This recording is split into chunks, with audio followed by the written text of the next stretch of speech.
We're back. It is the post-EWC episode of Summoning Insight. Don't worry, we're obviously going to go super deep and get into all the EWC stuff. I'll just state it for the millionth time. Some people have to hear, here's the thing, there is a saying I don't actually subscribe to. Sometimes you have to hear something a million times, and then suddenly it sort of keys in and clicks. So there will be people, but wait a minute, don't you say don't work with the Saudis in EWC? But why aren't you calling out Yamato, Canada, Dagon? I've never said any of that. I've never said I'm anti-Saudi. I've never said don't watch it. By the way, I watch all the tournaments. I watch all the CS tournaments. I watch all the ESL tournaments, which are owned by the Saudis. I've never said to Yamato, don't do it. I've never said to Dagon, don't do it. You know why? Because they've never gone, I would never work with the Saudis, and or like I'm the biggest supporter ever of gay rights or whatever. Like they've never done that.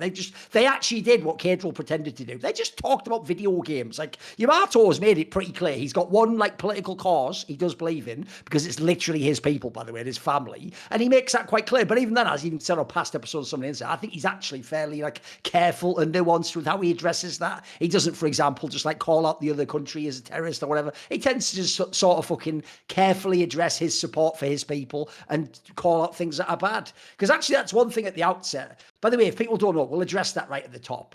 Actually, the funny thing is, Yamato, you were the one who brought it up on this last episode. On the last episode, I actually had the opposite stance because I hadn't looked into it yet. I couldn't off the top of my head, because actually I was right. Caedrel's not someone who's done it loads of times. Like he's not someone, by the way, who's all out doing loads of pride stuff or anything. It turns out there are a couple of things that now have been deleted, etc. That was the problem. I did a Google search, I told you. Like, I went to the Thorin advanced Twitter search. It was like my best friend. You're like, let's see what anyone ever said. And sadly, he deleted that famous Chronicle quit now. But the problem is, I've got to update everyone. I actually now am reversing my position. I'm doing a Caedrel. Oh, no, but I'm doing it based on actual change in evidence. I thought last week that he was one of the people a bit like Dagon, just getting shit for nothing. It's like, what? If he really was a guy who just casts all the league tournaments, he's never said anything about the Saudis. A fair player. You do what you want, mate. It's up to you. I'm not your mom. I'm not here to judge you in that sense. But it turns out, without going into a whole detail, I did a 1.5 hour video on it. He has absolutely sort of, I'd just say straight up he's lied. Like he even did a stream where he addressed all of this, except he didn't. He didn't address any of the things he deleted or what his past stance was. He just sort of said, oh, you know, in the past, all I ever said was it had a Mickey Mouse format or whatever. But it just turns out that's not true. Like the main angle I would just bring up is basically he did actually last year, before EWC, there was a stream where he said on stream something to the effect of that he heard that people get background checks if they're going to work as core streamers or broadcast talent with EWC. And so he then said, I just want to say, I love gay people rock. Guess I failed the background check or something, which, by the way, carries the obvious implication you do know what the Saudis are about. And in fact, you're saying by saying that, like, don't worry, guys, I'm not going to work with them. I'm almost like pre-disqualifying myself now from doing it. Well, spoiler, much like here's someone else we can bring in, ye old Double Lift. Well, Double Lift famously did that tweet, by the way. I believe that's actually Dom's girlfriend who fucking brought that up against, you know, fair play. I actually like that I'm rubbing off on the right people in the industry. Like, probably Dom's girlfriend just called people out my style. I didn't even need to actually hit the retweet button. Love it. So what she did is, same thing, Double Lift did a tweet. I think his might even have been before it. It might even have been where it was like Gamers 8, like the year before it used to be called Gamers 8. I think he did a tweet that was like human rights violation hype, which is obviously a really bad look. It was the Neom deal. Neom deal. They got us. It was 5 years ago then. And then he basically said it. If you don't know, Neom is literally owned and funded by exactly the same people who do EWC. Well, the joke is, last year, Double Lift co-streamed EWC. He's at EWC right now, guys. He is literally in Saudi Arabia. And so what do you know? Are you ready? That's been deleted, that tweet. That tweet, you can't find it. It doesn't exist. By the way, there's one small thing I'll say from my sources out in the industry. Because when I put a video out, mate, I always have like a few people who DM me extra info I didn't know, which is great. It's like, could have used that before the video, but whatever, I get it. You didn't know I was looking. So one thing I was told was, that is, like Caedrel implied, that is actually one of the things of working with them. It's not what people pretend, which is like, oh, they're just paying me to talk about video games. No, supposedly, they do go through your social media and they just tell you, like, delete this, delete that, which, by the way, the reason that's mad is, now that's almost like having an NDA, but retroactively. Like, sign this, and you never said anything about it. It's like, what? Like, I understand sign it now and don't say anything. That would be the normal sports social. But the weirdest angle of this one is like, pretend you never said anything. And then we're on some like 1984 shit. Like, what do you mean? I was always pro-Saudi. Like, okay, bro. So anyway, I'm just saying that as a correction for people who watched the last episode. I actually sadly can't give Caedrel the pass there. Now, look, we don't have to go further in it. We don't have to wreck him here. I've already got a video for that. And also, yes, just to make everyone absolutely clear, Yamato co-streamed EWC, Yeah. but he's never flexed any of this shit. That's why I haven't called him out. I can say from my side too, it's like I didn't get paid. Like I co-streamed EWC Oh, yeah, you the did it for last free, time. yeah. Like if people want my history of Saudi tournaments, it's like I did this thing called LOL Nexus Arabia back in like, I don't know, 2019 something, where I helped my Tunisian homies just compete because they needed someone to coach. So I played, there was a tournament in Saudi Arabia. That was also like ridiculous. They just had like funding out of nowhere. There's like 200 viewers on the stream, and Jason Derulo is like performing before the final for 20 people. And then Miss Egypt is like introducing the teams. It's like, what the fuck is happening here? And nevertheless, and then I co-streamed the EWC too. But even now, during my EWC stream, it's like I didn't get paid. I was talking about whatever the fuck I wanted. It's like I don't. That for me is where, like, if someone told me you can't say this, you have to delete this, that's I know what you mean. That's a line, you know? Yeah. Because in the end, it's like, I understand esports is going a certain place and it's going to be more and more entrenched. So in my mind, it's like either I quit esports altogether, which I'm personally not ready to do, and if you want to call me a hypocrite for that, that's fine. But if someone tells me to fucking censor myself, that's a line I will never like allow. You know, that's my line. But if it's like if it's the case that they have to delete things, they can't say anything even outside of the event. I get it if like during EWC, it's like, oh, you need to focus on the games because that's like common for LEC co-streams, any co-streams, whatever. But outside as well. That is like crazy. It's like that is really, really crazy, I think. Oh. Anyway, we got that out of the way. Now let's actually talk about EWC. Because by the way, I actually will say at the outset, I want to get your take on this. Even though initially I had the same reaction to everyone, like, fucking hell, like, it's basically like 3 days after MSI, if you're in the final, you have to just immediately... I do think it's negative. You have to go from, in this case, the west coast of fucking Canada to Saudi Arabia, because I think essentially it would be almost impossible to fully fix the jet lag, you know? You're going to have some level. And if people don't know, people usually say it's actually going west to east that's the hardest. That's the one where you're like, you just fucking wrecked, basically. But... The idea of having a tournament, I mean, usually in CS, it's a week later. That is what it's like for us in CS, mate. I actually love that personally. Like, one of the things I do love about that approach is when I see, I mean, the obvious team that got to benefit from this, mate, is when I see anyone's legend be that close to beating T1 and GenG at MSI, part of me wants to go, fuck, I can't wait to see him play again. But if it was the old circuit, I'd have to wait till Worlds, and by Worlds, all the teams could be different, how good they are. They could even have different players. That's one thing I did think was cool. That's one thing I actually enjoyed. It kind of was like you just reloaded MSI with a slightly different format and played it again. And as you saw, some results were different. And I actually think, by the way, if you want to start with a team, isn't the team that gained the most from this tournament anyone's legend? Like, mate, they almost won this motherfucker. Like, they and beat Hanwha Life, T1. Like, that's legit as fuck. It's not often LPL gets those big wins. So I as a big fan of people like Tarzan, I think it's fucking dope, mate. Let's start with that. Start with anyone's legend, right? I feel like even throughout the tournament coming into that final against GenG, I didn't even think that GenG's form looked so good. Sure. It's like if I just judge based on form, anyone's legend seemed to be the main team that just didn't skip a beat. Yes. Like they looked really, really good, while the Korean teams in particular looked like they were like suffering. It's like they had sloppy games. GenG dropped the game against G2. They took like 45 against G2 in like the third game. Like they could have lost. Yeah, it was wild. And it's like even at some point during the series, it's like GenG was 2-0 up and anyone's legend managed to fight back. I think the progression of anyone's legend is super, super cool because they have, for me, they gave every impression of a team that is going to just get better from this. It's like when Hanwha Life got reverse swept and then they 3-0 by T1, you just don't know if like they're ever going to recover from that. So it's going to be like tough to see. There are certain teams you just see the base of their grit in the game and how they like lose out in the end. There is like nuance to it that makes you feel that, oh, coming into the next World Championship, they're still going to be a contender. They're not going to go into the LPL and just collapse like a Bilibili or something. And there is like a steady progression because it seems like they are actively improving, and the fact that Shanks is performing as good as he is a really, really good thing. I think the main issue there in the finals was just that, you know, the last time they faced off against GenG, Chovy had like a light day, and then this was the Chovy that kicked it up a notch. Game 5 again. Here's the thing that's cool. He used to have this represent national choker. Mate, he is a murderer in these game 5s now. Like, you just can't fuck with the guy. He's too good. It's unbelievable. It's like finally all the dreams come true. Yeah. I'm doing the things like people ask me. It's like, does EWC count or does it Now. ruin the streak? And I said, bro, if GenG win, it does. Like that's the only case. Yes. There's no other case. Yes. Like if they lose, whatever, there's jet lag. But right now they're on a 26 series win streak, and AL came damn close. I think anyone's legend is the main thing that keeps LPL interesting. It's like LPL has been so messy, but we're going to talk about LPL later. But other than that, I think just the sky is the limit for this team. I feel like always when you have players breaking new mechanical ceilings, you just they're currently soaring. We don't know where they're going to land just yet. I think they can get a lot better even.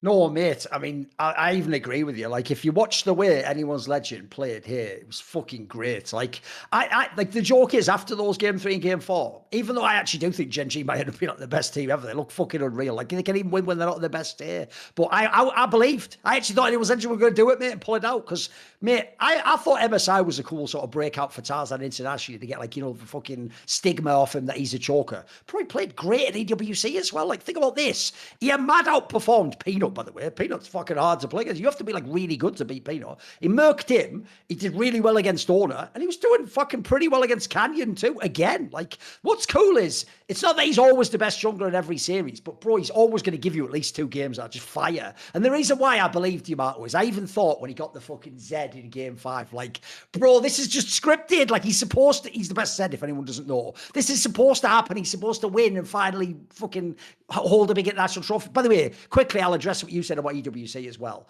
Here's the problem. I'm not going to be inconsistent. When I told T1 fans it doesn't count last year, that's because that's what they would have said if GenG had won. What I mean is, if you want to count for like the Golden Road, it doesn't count because that's Riot tournaments, right? The whole point of that is it's supposed to be the domestic ones, MSI, would be First Stand Now and Worlds. But Riot doesn't technically acknowledge EWC. It's just an outside tournament like old IEMs used to be, and no one would have counted that into a Grand Slam type scenario.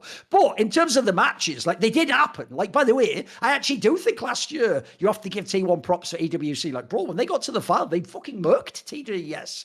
They looked awesome against TS. Like, Order was fucking smurfing on them. Like those games did happen, and we all watched it. It was entertaining. So I'm with you. Like, look, if you want to talk about the win streak, I think you should divide it again. You should either do a Riot Circuit win streak if you want to do like a classic one, or you can just say the literal win streak was how many series they've won. You can do both ways. But no, what do you think on the Tarzan angle, mate? I mean, it's funny because if people go back to the beginning of the year, obvious, or even the last, whenever we began this show, I think it was the beginning of the year, obviously we're going to look like we're just mad Tarzan Glazers early on, and everyone's like, what the fuck, he's not good, is he? Like, bro, this is what you're seeing now. He hasn't suddenly just like gotten way better. He just has got rid of all the nerve issues, bro. Like, he actually plays the way he did in regular seasons of LPL. Now he's unlocked. This is why I find that a really satisfying story in all esports, Yamato. When the guy has the talent to do it. I mean, you've had some, and we talked about a million times, the self-mades of the world. When they finally get over what issue is holding them back that isn't the game, it's so fucking satisfying to see him smurf, just fucking wreck. Like, I remember seeing Self-Made go fucking just trashing Casa in Worlds playoffs. Like, that's so fucking satisfying for me. Oh, just like anyone that's listening to this can just go back to our past episodes before leading up to MSI and before even they won the first championship. We were talking about Tarzan and talking about how underrated he is and how insane his volume has been in the LPL. Like his international biz, there hasn't been that many. Like he went to Worlds with Griffin, Weibo, and of course the LNG one. And the LNG one is the one that stands out the most. Yep. And the one that just gave him, of course, the mark of a choker. But there was also the element of, like for us who watched LPL, there was also the LPL playoffs where after having like crazy regular splits where he just tapered down, where the other teams got better. And in my opinion, you could clearly see that he just didn't have like the right teammates around him, and in those moments didn't like step up to the plate. But here, like on this anyone's legend, he is actually dragging and like carrying games. Like he's kind of like the evolution that Inspired went through. I feel like there was a point in time where I think Inspired was always super precise. I think he was very, very good at playing the game in a very structured way, but when it required him to break form, I think that he kind of let his teammates hang out to dry. But now he applies himself to the game state more so than the state of his jungle matchup, and I feel like Tarzan has gone through that same like evolution, because often it was just he's really good at jungling, but it's a different thing to actually carry games as a player. And I feel like Tarzan has finally like landed there, because there's so many games where it's like, oh damn, he's just smurfing completely. Like his Xin Zhao game's always crazy. I also got really excited when he locked in that Zed in the game 5. But the main thing is, I think like my prediction for the series was either AL win 3-1 or GenG win 3-2, because in a game 5, anyone's legend just doesn't have enough steam.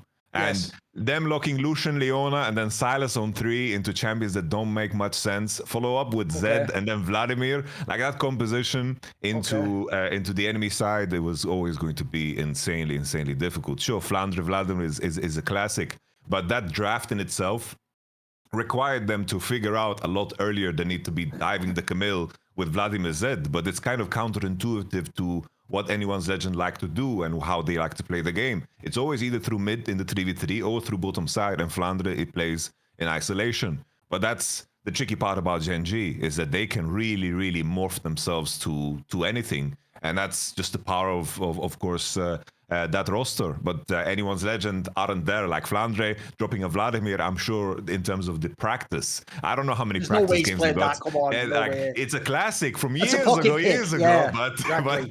but that draft was really just we're picking shit that. Well, that doesn't even look like a 2025 draft, does it? It's like, what even is that? It doesn't even look like a draft that ever existed, mate. Like whoever picked those champions together ever. You know, Ozone versus T1 season 3, you know, summer quarterfinals, some shit like this, you know, like it was looking funky for sure. But it's just, that's the main thing AO need to like expand on. It's like, as they go into those game 5s. They've just lost too many game 5s, haven't they? It clearly is an issue. And part of it, even though we've always praised Tapia, part of it's the drafting. There's something's going amiss in the draft, right?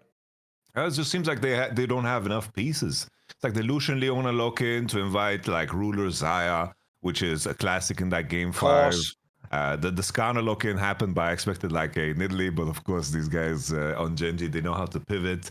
The Renata was an obvious lock against the Leona, which was the last like melee support. And then just the Silas lock-in into Zaya, Renata, that's already like really hard to play. And also makes Chovy's pick very easy, because he has an infinite amount of picks into, of course, the mid lane and the Silas matchup. So I think there was a lot to adjust. And I think they just felt they just felt like they were in a position where they just need to pick what they play, and it just seemed so limited in that game 5. And by the way, one thing I'll also say as well is, just like Tarzan got to follow on MSI and show like it wasn't a one-off, like he's legit, bro, the other guy who gains crazy stock from this tournament is also Shanks.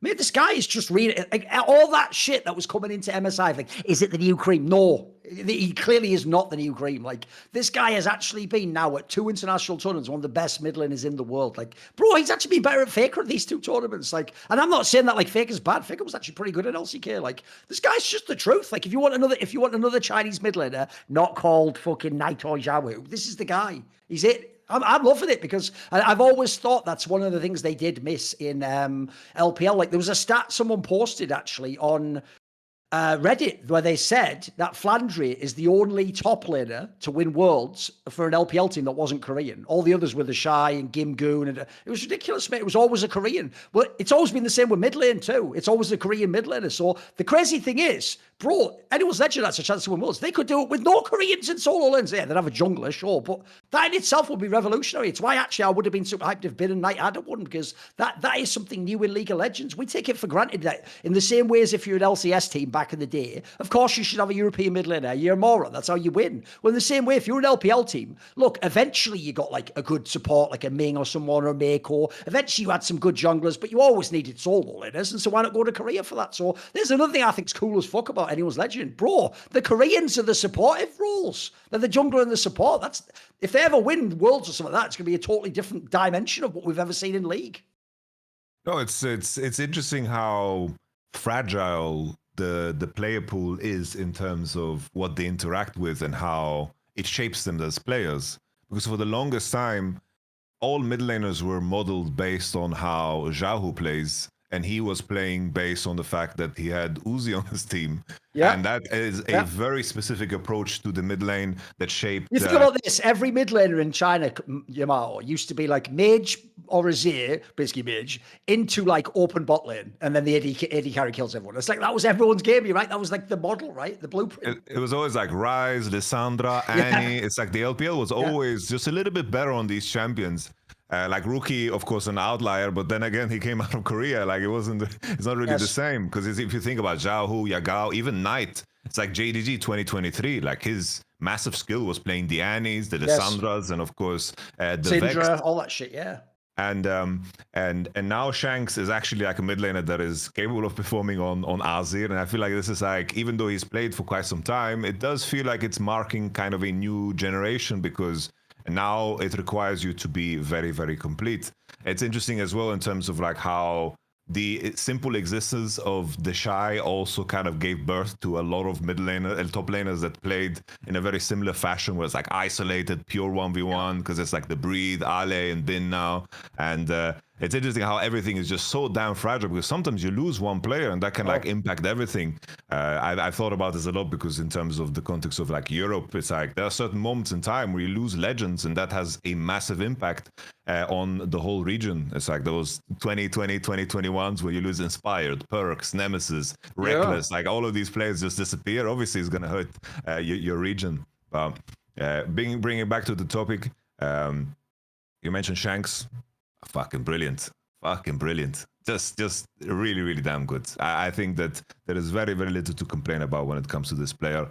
I think it's just a question of, as a whole, AO just need to figure out a way to expand their champion pool, use the leeway they have in the LPL, because they are going to qualify to playoffs. They're going to get to the best of five no matter what. They need to use the best of threes to actually experiment a little bit more and leverage the fact that they can be damn good. And I think I wouldn't be, afraid of them dropping a couple of best of threes. It doesn't really matter, because I trust these guys to not skip a beat and actually be ready when it matters. No, people doing that thing, which I hope you can learn the lesson, please, guys. You just did this with TES and Cream and said that that's what Anyone's Legend and Shanks were like. You're doing the same thing again, where you're like, yeah, but the LPL, they might not even make it to Worlds or even be good. You're right. In the past, that was the problem with LPL, right? The champions of MSI would like sneak into Worlds in like the last seed and not even be that good in Summer. That's because those teams were way more erratic. The other thing I love about Anyone's Legend is, bro, they have quite a consistent style. They win through the same players with the same sorts of like what champions they're drafting for. Like Flandra's not picking mega carries all the time. Like they know who they're playing through. I actually think, by the way, with the mess the LPL is, I wouldn't be surprised if they just have like their best split ever now, mate, and just fucking roll into Worlds. And actually, because of this MSI and the close results almost winning EWC, bro, at this point in time, they can be in the finals of Worlds. Like this team's, I toss is one of my favorite teams to watch, mate. It's a really entertaining squad. These guys are going to be like the main point of resistance for the LPL. Currently, I don't see anyone in the LPL that is going to be able to stand tall and face the LCK teams, because at the same time, LCK probably had the best GMing season of ever. Yeah, it's pretty good. It's like the top three teams. Yeah. You literally have all the best players on those three teams. Maybe you can put BDD in for Faker, but I don't want to have, a hit put out on me. Like, I don't want. So I'm not going to say that. The intangibles, guys, Faker's the GOAT. And then you have like all the other teams are actually, for the first time in a long time, because Korea was always very slow at giving chances to their challenger players. And now, like, oh, you're playing bad? Let's try our new guy. Like the challenger players, the amount of challenger players that have come up this year, is the list is super, super long. So I feel like LCK right now is in a state where I don't think it's ever been better in terms of where the GMing landed. So that just makes the task even harder for the LPL, because on the LPL, they're going through the opposite of that. It's like you can point to so many issues in terms of, because the talent is clearly there, but they're scattered across many different teams, and teams with players want to move and they're switching supports and everything is just moving around, and Anyone's Legend just took advantage of that. They are going to carry a very, very heavy burden coming into the World Championship. Bro, Bro, if I was going to do the fan thing where you almost forget like league and analysis, so you just analyze it like a shonen anime for little kids like Dragon Ball Z, I'll tell you what the storyline would be for GenG, Yamato, is that they actually need to literally buy everyone in Hanwha Life like a fucking Rolex. Because what happened is Hanwha Life trained them how to become the gods of Game 5, and they stole the Game 5 magic. Because, bro, before that, Hanwha Life and Zika were the kings of the Game 5, right? Now, GenG can't lose Game 5s. It's ridiculous. And Chovy has just some like killer instinct mode he just unlocks in Game 5s now. It's fucking super sick to see, because it's why when all those fans, they're probably in your Twitch chat all the time, like, Chalky, he's off just in the side lane farming CS. Like, bro, you're like 2 years out of date with that take. It's so old at this point. Like, that isn't who he is now. Like, as you see here, and by the way, how ballsy are these picks? Like, Aurora picks at MSI. Oh, I'll just lock in a fucking TF and just smurf on everyone in the Game 5. This guy's a fucking stud. I'm loving it. They look unbeatable in these games. It doesn't matter when they're behind. Nothing. They just win, mate. They just win. I think in terms of the individual skill, I think that this has never been like a more stacked team. It's like you can talk about how T1 during World Championships are like very clutch. They're very clutch, and they figure out like the angles to break into the game, and they cut through the pressure. But in terms of the overall volume within the game, like the nuanced interactions and the wave management and just the trades and the setups and dodging ganks and then setting up the fights at such a range of champions and range of playstyles, that is something that no team in the past has ever been tested on, because I mentioned this before on the show that in the past it's like, oh, this team is the best, they are the best at this, and they do try to do it every single game. That's why they are the best, and they are forcing their playstyle no matter what. Would you think of JDG 2023 or SKT 2015 or Samsung 2014, 2021, 2020 Damwon, like any team, they had a very certain way of playing. And for GenG, sure, I could say if they played those poke compositions that scale into the game, where if they set the pacing of the game, they are going to beat anybody. Like, oh, they have a slightly weaker early game, but they just need to survive to get to 1-2 items with the Yone. They need to get Blade. Then I trust them 100% they're going to win. If it wasn't for Fearless, they would play that every single damn game, no matter what. They would poke you out, choke you out. The game would end with like 5 kills and it would be finished because somehow they've just economically just destroyed you.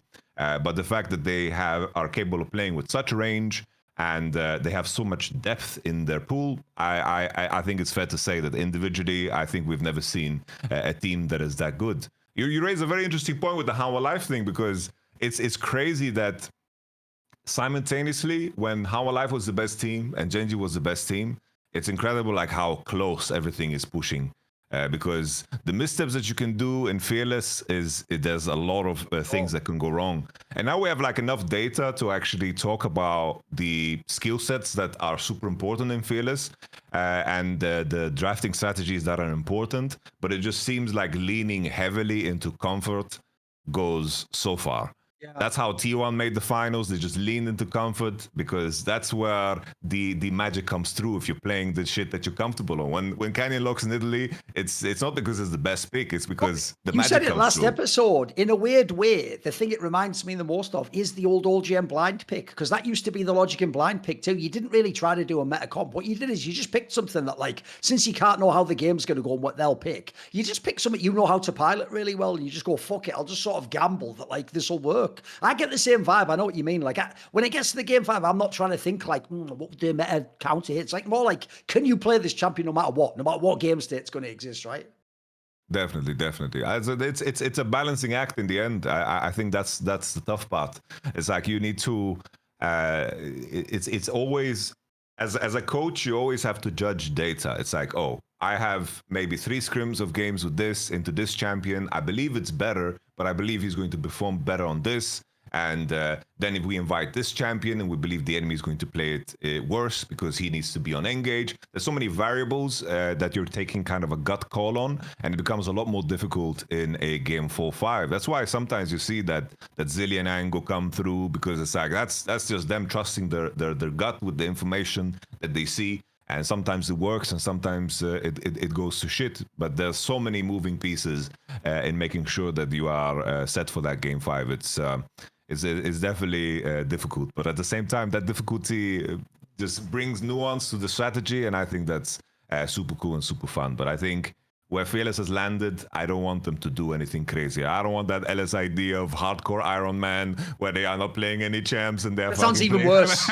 Sounds even worse, doesn't it? This is good. This is a good balance. We can improve the game 5 with maybe give a time back, the Mythy idea and so forth. There's some things that can maybe change, but I don't want DEI League of Legends, you know? I don't want it all the way. I don't think people know how bad game 5s would be if you did this Iron Man LS approach. Like, mate, the draft would be impossible. You wouldn't even be, and I don't think anyone could even do it. Like, I think it would almost be randomizing the draft. Like, it's already really hard as it is now. By the way, on the GenG topic too, a topic I actually thought was interesting from MSI that we can now spin into EWC was when it was announced that they gave Chovy the MSI MVP. Some people were doing that thing where they're like, so-and-so was robbed, right? I have a thing with that, which is I know people are hyperbolic, but in my opinion, you should only say robbed if someone who doesn't deserve the award wins it. Like, I'll give you an example. People might know I'm a Ronaldo fan, but there are many years, not at the end, obviously, but there were many years when Messi won the Ballon d'Or. I was like, well, he is fucking insane. Like, that's not robbery, is it? Like, look, he's got like 50 goals or something. Like, you know, he's having all these insane game. Like, that's totally fine. I do think MSI was more like that. Look, I probably would have given it to Ruler, but you know what? I actually thought, if anything, it showed the strength of GenG that you could have given it to Keen, Ruler, or fucking Trophy. Bro, this one, I think they got it right. They gave it to Keen for this one, bro. This might be one of the best international tournaments a top lane has ever played. Like, and he played every single fucking meta top laner that they play. Like, he just was a fucking demon. Like, you put him on Gwen, on Best, whatever. It doesn't matter. He just smurfed. He smurfed, bro. He's too good.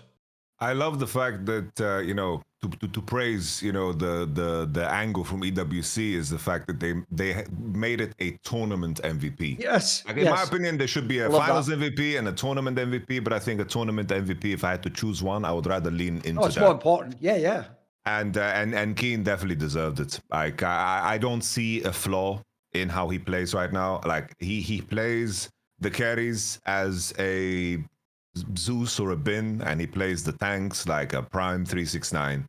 Like, his Keen, like his Kesanta is feared, and I think it gets to the point where it's like the go top lane conversation is always very interesting, but just because it's so up in the air, it's like we had Zeus and Bin, the front runners in my mind. And you can slip in some names, you know. The interesting thing, bro, is like you were saying about GenG as a team. Oftentimes, the top laners are the weak side or the carry. Bro, this guy does it all. Like you say, what's the weakness that he's got? Like, I can't see it.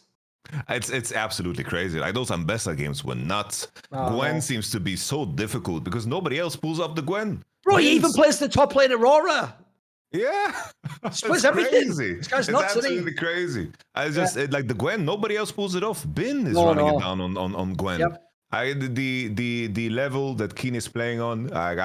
Keen has had a long career of being like super insane. I feel like he was the equivalent of like almost like a Tarzan. In top lane. This person I feel sad for is fucking Monty, because Monty was the original Keen Glazer, bro. When he was on that KT roster team, he wanted him to get all the applause, not like fucking BDD. And sadly, obviously, they kept shit in the bed, didn't they? And they'd fucking be average at Worlds, or this would have been Monty's era to go fucking crazy in like a 20-minute segment, because if you believed in this guy, again, all your lottery tickets are paying off. It's sick.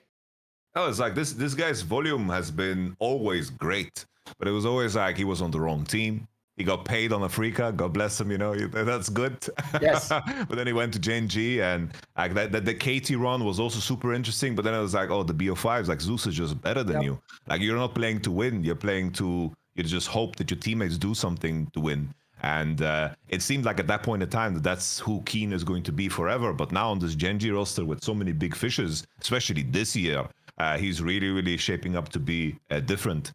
And I think that's probably what I enjoy the most about Fearless, is that it forced people to go beyond what they're comfortable with. Because often people get placed in roles and that's what they are. But now we see even a player like Doran step up to the table, because you're sitting there with the draft. It's like, yeah, we have no way of making you weak side in this game. So we need to try this, and you need to play this. And then he just rolls out the ambassador. I was like, oh, damn, it worked. Oh, damn, we have unlocked more depth. When in reality, a lot of players and a lot of teams would be like, oh, we're sticking to what we do. We practice what we do. And it was the same for Keen last year. Like, Keen was the guy who slammed Udyr in important games. He picked Kesante most of the games, but then he got banned, of course. But other than that, now he's forced to leverage his whole skill set, and we get to see that. So another detail of Fearless that is super good. But in the conversation of like if Keen just dominates the whole year and then comes into next year, does super well, it's like suddenly the Keen GOAT conversation, he gets thrown up there. I don't know. You're the historian. How crazy would it be to see a Keen in that conversation? Well, the coolest thing about it is, as you say, it's not like he's a newer player like Zeus. Bro, he's been around a million years. Like, you could go back to, remember, he was taking a Freak of Freaks to Worlds in Season 8. And that was where he was part of, like, that one they lost to fucking Cloud9. It wasn't his fault, by the way. Then they had, like, the KT roster shambles. And so the sad thing is, this was a guy where if I'm doing one of those profile articles, written pieces I do, the conclusion after KT roster would be, this guy had his chances and failed, fully enough, like a Tarzan. Like, but no one thought this guy's going to get this extra redemption arc, and the redemption arc for both these players is sick, because like it's not like you get, oh, finally they win, but you know, Flanders, oh, finally I get a good team, but our win is like the secondary piece. These guys are having like, I'm the best player in my role performances. So it's like, if anything, they look like they're at their best ever. And I'm with you. If you add in the longevity of how excellent he's been, and now he's getting like the trophy cabinet, mate, what people don't know is top lane GOAT is probably the most exciting conversation in all of League of Legends, mate. The other ones aren't as interesting. Mid lane's obviously just like me versus the world, isn't it? Like, and even I just say, well, if we're doing GOAT on trophies, it can just be faker, can't it? Like, that's why I do that boat thing instead or whatever, you know, I'm on a boat. Shout out that old, so you know the reference. Anyway, Adam Sandberg. Anyway, that's me, Rookie. I should, by the way, I should just do like Caedrel did that, like the Shy is back. I should just do I'm on a boat and it's me and Rookie or whatever the fuck it's called. Shit about him playing Oriana and stuff. I'll do it one time. I'll get some rapper with me on that shit to go fucking ham. No, but the other angle is, if you want to talk about top lane, bro, that is the best conversation in the game. Because I think you look at it, you've got, I mean, I'll give you the short list. If you're really old school, you got my boy Flame. True, he didn't win Worlds, so a lot of people are going to exclude that one. But then you got Smeb, bro, for a long time. Smeb was it. He had the crown. Then you got the Shy. By the way, in amongst there, the funny thing is, other people who kind of had a little mini redemption arc were people like Khan. Khan had a lot of fucking MVPs and titles, and just got fucking, he did some work, bro. Then obviously you come now, Zeus. Think about what he just did the last couple of years and even first stand here. But all of a sudden, now Keen, I agree with you. If you have this table, and let's be real, there's like 3, 4, maybe even 5 people around it, he's barging his way in, mate. And because some of those names don't play league anymore, mate, he's got a chance to be number one. I'm with you. And I actually think that angle you said earlier, he does have the 369 thing, where it's like, oh, bro, he can beat you in lane and he can beat you with the carry. But it's also fucking dope if you put him on that Cassante. Like, he can also just play for the team and let the draft resources go to Ruler and Trophy. Whereas I've got to say, some of my favourite top laners, no, they needed it all going their way, mate. Like, the Shy might lie in interviews that he loves playing a tank. He definitely fucking doesn't, mate. He's getting subbed out by picking shit where it's definitely not a tank. So, no, I'm with you. Because I actually think that's a great con. Maybe we'll do it in the off-season. That would be a great episode, actually. I'd love to have a back and forth on who should the GOAT top laner be. Who would you plump for at the moment? Who would your pick be? Oh, it's so tricky. Like I always, not always, but like especially after the World Finals, I thought it was just I respect the usual suspects in Khan, the Shy, and Smeb, but I thought it was Zeus versus Bin pretty much. Because Sure. I thought that what Zeus did 2023 was. Oh, by the way, you so could, damn I thought impressive. I was just doing Koreans. You can chuck Bin in there too. He deserves to be in that conversation. I know he's I a thought bit you shit didn't now. because you're so angry at what he's doing now. No. Listen, he is trash now. By the way, we can get to this. He's probably the most exposed fucking Fearless player. It's sad, but no, he deserves to be in for the last couple of years. He's been fucking insane too, for sure. Those were the two guys that I just had like neck and neck all the time. But Keen is really showing some sides to himself, because it's like I like the conversation about the Shy and how good he was during that one tournament. Of course, obviously he was decent throughout the year, and the next year also he was quite competitive. It's like the collapse against Team Liquid, I don't blame him for, but eventually he just phoned it in and just played a lot of years that were just a detriment to his career, and then suddenly he had a good Worlds on Weibo again. But that level that the Shy played on, I do think that there is like borderline comparable performances in terms of like playing at an international.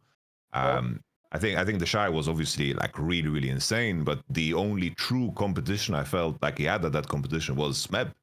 Like Worlds 2018 was very light in terms of the Yes. like opposition, And then now, for example, Keen at MSI and this run here, like that was a really impressive performance.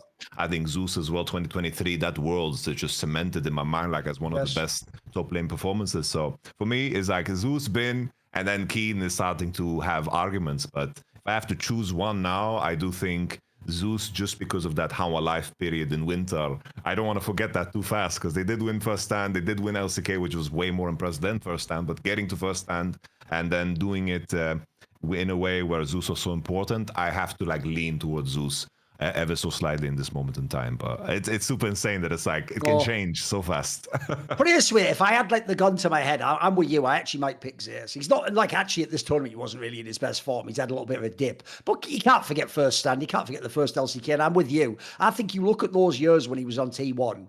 I think you can make an argument he was the best player. I think him and Kerry were unbelievable those years, and he was sick. Yes, he had those early times he choked. Then he had times he didn't choke, man. He put 2 motherfucking Worlds trophies on the cabinet. As you say, I'm with you. 2023, he was just a man, mate. Like he made the Shy look shit in that final. And 2024, the Joker's been looked like the best top player in the world. This is the only guy that could stand against him, mate. This guy was going fully toe to toe, and it was like, if you turn the nameplates off, you'd have a hard time knowing who was better. Like, it wouldn't just be like the Korean wins automatically. It was fucking dope. So that's one of those ones, though, where even though if I say gun to my head, the difference is, that's why I say we should do an episode in the off-season, because if I actually had to, like, look at every angle, though, I feel like every angle of the game, I'd be switching to a different person, you know? Like, I could have different... I could be convinced either way. I could be pulled either way on that one. I think it's sick. Right, before we get into the rest of the tournament, we've done the 2 finalists. How about let's have an ad? That's not a good segue. I just decided for this one to do it simply. Let's do an ad, Yamato. You know what, Thorin? You know, going online without ExpressVPN, it's like walking your dog in public without a leash, you know? Most of the time, you'll probably be fine. No problem. Okay. But what if one day your dog just wanders a bit too far and gets dog napped by someone? Someone just picks up your dog and runs away. That would be completely horrible, you know? And the same way, a VPN protects you from all possibilities, and the possibilities are many, because there's people out there that just want to hack your data. You know, in terms of what your VPN does, you know, ExpressVPN, they make sure that all your data goes into a server and then it goes out to the world and nobody can track you, which is absolutely fantastic. Not even ExpressVPN. The data that crosses through them, they don't even track it. They don't have access to it. If someone knocks on that door and they say, yo, give me the data, we don't have it. It's encrypted. It's not ours. I think that is wonderful, because who knows in today's world, you know, it's very easy to use. You fire up the app, click one button to get protected. It's very, very easy. You can just choose a location. If you want to, of course, you know, watch Netflix from a different country, you can just switch that up. There's never been a country that I've been missing. The list of them is so damn many.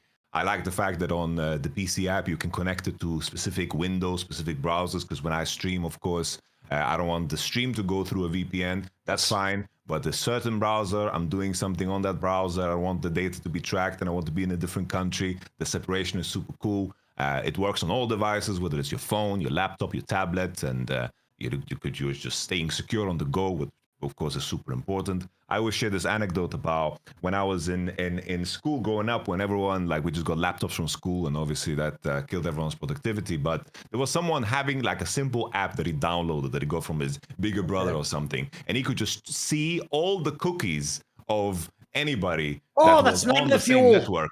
Bro, I bet people watching porn and everything. I bet there was fucking hell, come on. And you know, back then it was very gentle, because it's like, yo, we are like teenagers, we just turned 12, 13. So like people just went into their Facebook accounts and like left a status like, oh, I'm in love with this person. And it was like, you know, simple pranks. Hell. But the access that you had was absolutely crazy. And like, yeah, I've got a relationship with this person, so that's sick. I like that. So it's like you connect to those you know, public networks. You know, staying safe on the go is also super important. Your data is also super valuable. You know, hackers can make up to $1,000 per person just selling personal info on the dark web. And as I mentioned, you know, you just it doesn't take a lot of like technical knowledge to hack someone at all. So I think this is just a no-brainer. Another trick that I used in terms of VPN is that you can VPN to different countries to get cheaper flights. Like, this is a trick that I've used. You VPN to countries that basically like have a a lower GDP or something, and the prices just get lower because they try to push higher prices. Holy fuck. Okay. Which is crazy. There's so many tricks that you can do. Okay. I can't mention them all. Okay. ExpressVPN, just secure your, of course, online presence and keep yourself safe. Secure your online data today by visiting expressvpn.com/summoning. That is expressvpn.com/summoning to find out how you can get up to 4 months for free. expressvpn.com/summoning. Protect your data. What are you doing? You gotta make sure that nobody's watching what you're doing. You gotta do it, especially as our life become more and more on the internet. We're all here, and if you're basically letting yourself be tracked in so many different ways, people can manipulate you with ads and all that jazz. Stop. Protect yourself. By the way, one, I like the idea you're on some like cyberpunk shit. Like, oh, wait a minute, 500 euros for a flight with that. I'm in the mainframe. I'm in Croatia. I'm logging it. There you go, 100 euros. That's like, I didn't even know that was a thing, bro. How you're getting it? And then also, that was like low key and inadvertent humble brag, Yamato, of how dope Sweden was, especially when you were a boy. They're giving you laptops at school to take up. What? Like, Ray, this is how ridiculous Sweden is. Like, fair play. It's a pretty baller country, I've got to give you. That made my esports career, because otherwise I was sharing a computer with my mother, my brother, because we all played World of Warcraft on the same account, and that laptop kept us going. We had these LAN at school. Everyone said, "Oh, I can't work in the classroom. Can I go outside?" And then we played CS 1.6 in the big hall, 32 man on the same server. Yeah, it's cool. It was the life. It was the life, bro. That was good times. Oh, mate, listen, I know the hard times.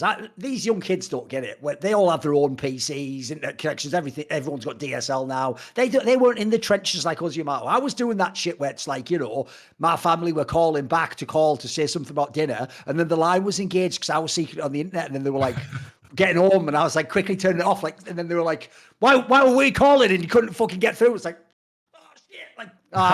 mate, people don't even know back in the day what you had to go through to get online and start fragging, getting that fucking server, like you say, getting assault with a shotgun. That was what it was all about back in the day. Anyway, let's talk about some other teams at EWC. So, bro, obviously we have to talk about T1. If any turn they're in, there always has to be a segment.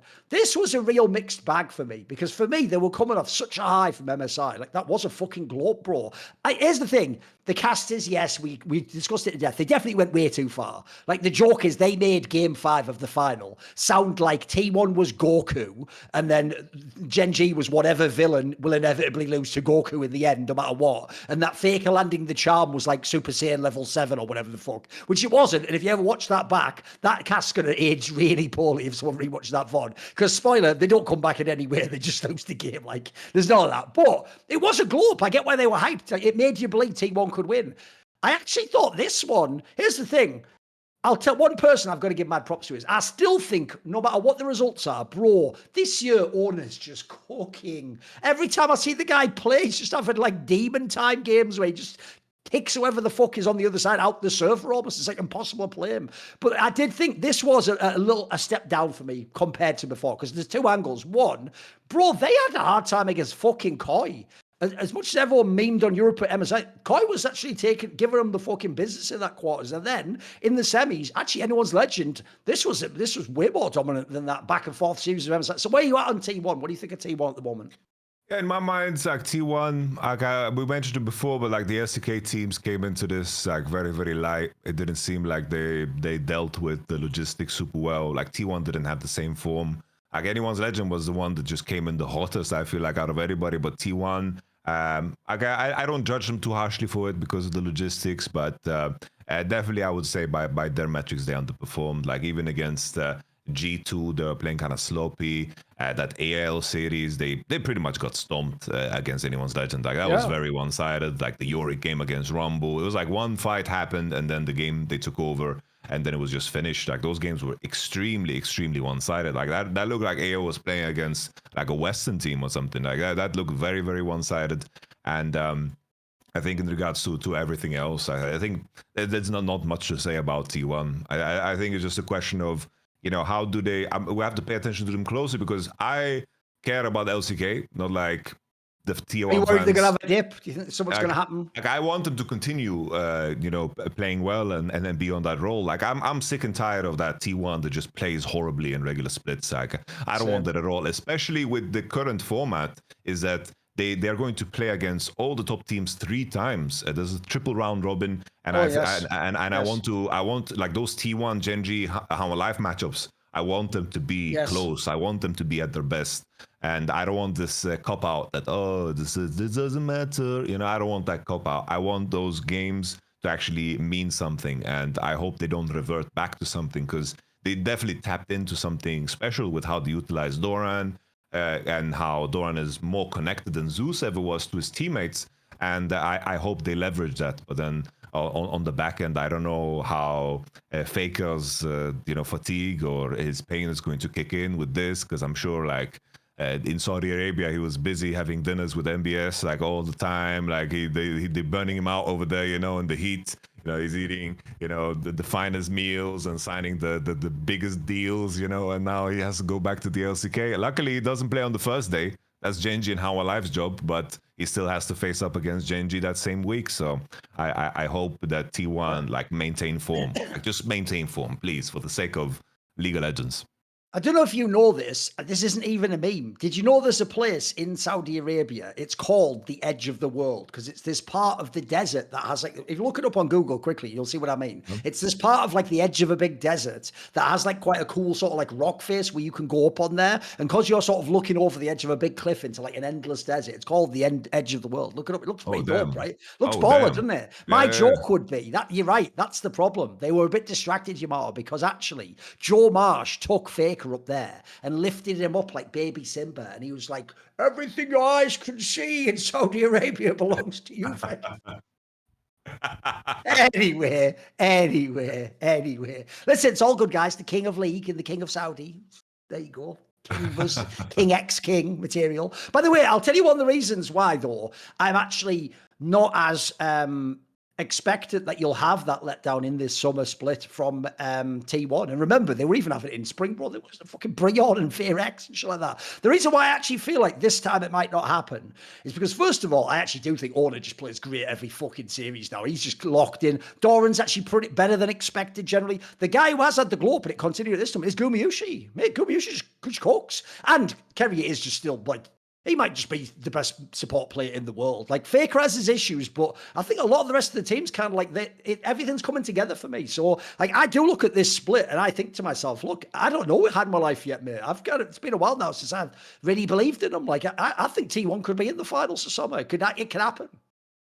I mean, in my mind, if when I look at this T1 roster, the main people I want to just give credit to is, like you mentioned, Honor, Carrier. I feel like they've like matured a lot as players.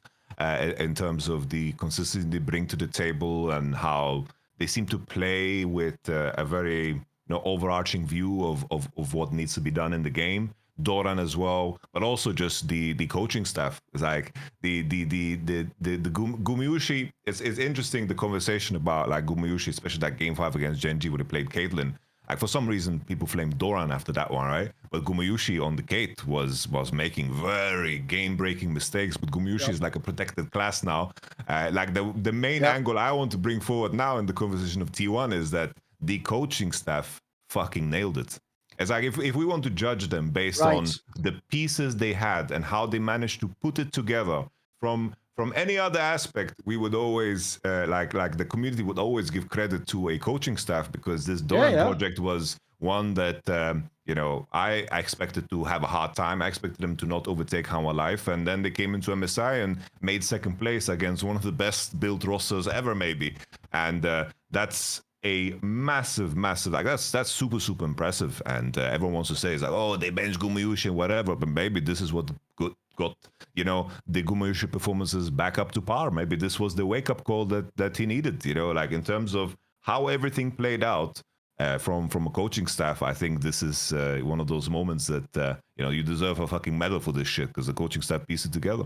Yeah. No, by the way, I've mentioned this on a past show. I actually thought the person, if you go from the end of winter, who nailed the T1 angle of like the Smash Gumayushi one was Dom. There's a clip you can look up where he gives his model of the team that the reason why he thought the Smash move made more sense is because it allowed Doran to just like be a tank or a weak sider. It didn't put the pressure on him to be Zeus and have like a carry pick. Well, the reason why, this is why the coaching staff, remember, they see what we don't see in scrims. They know what people are working on. Well, if you watch MSI in this tournament, one thing you've seen from Doran is, bro, Doran can get away with some carries. Like he can play and he can actually have the pick go for him sometimes. He doesn't have to just be a tank. And they have managed to make both Doran and Gumayushi work at the same time. So yeah, I'm with you. Bearing in mind, it's not like a super famous coach and stuff. Like it's people that like, you know, some of these people weren't like the biggest names ever aside from Koma.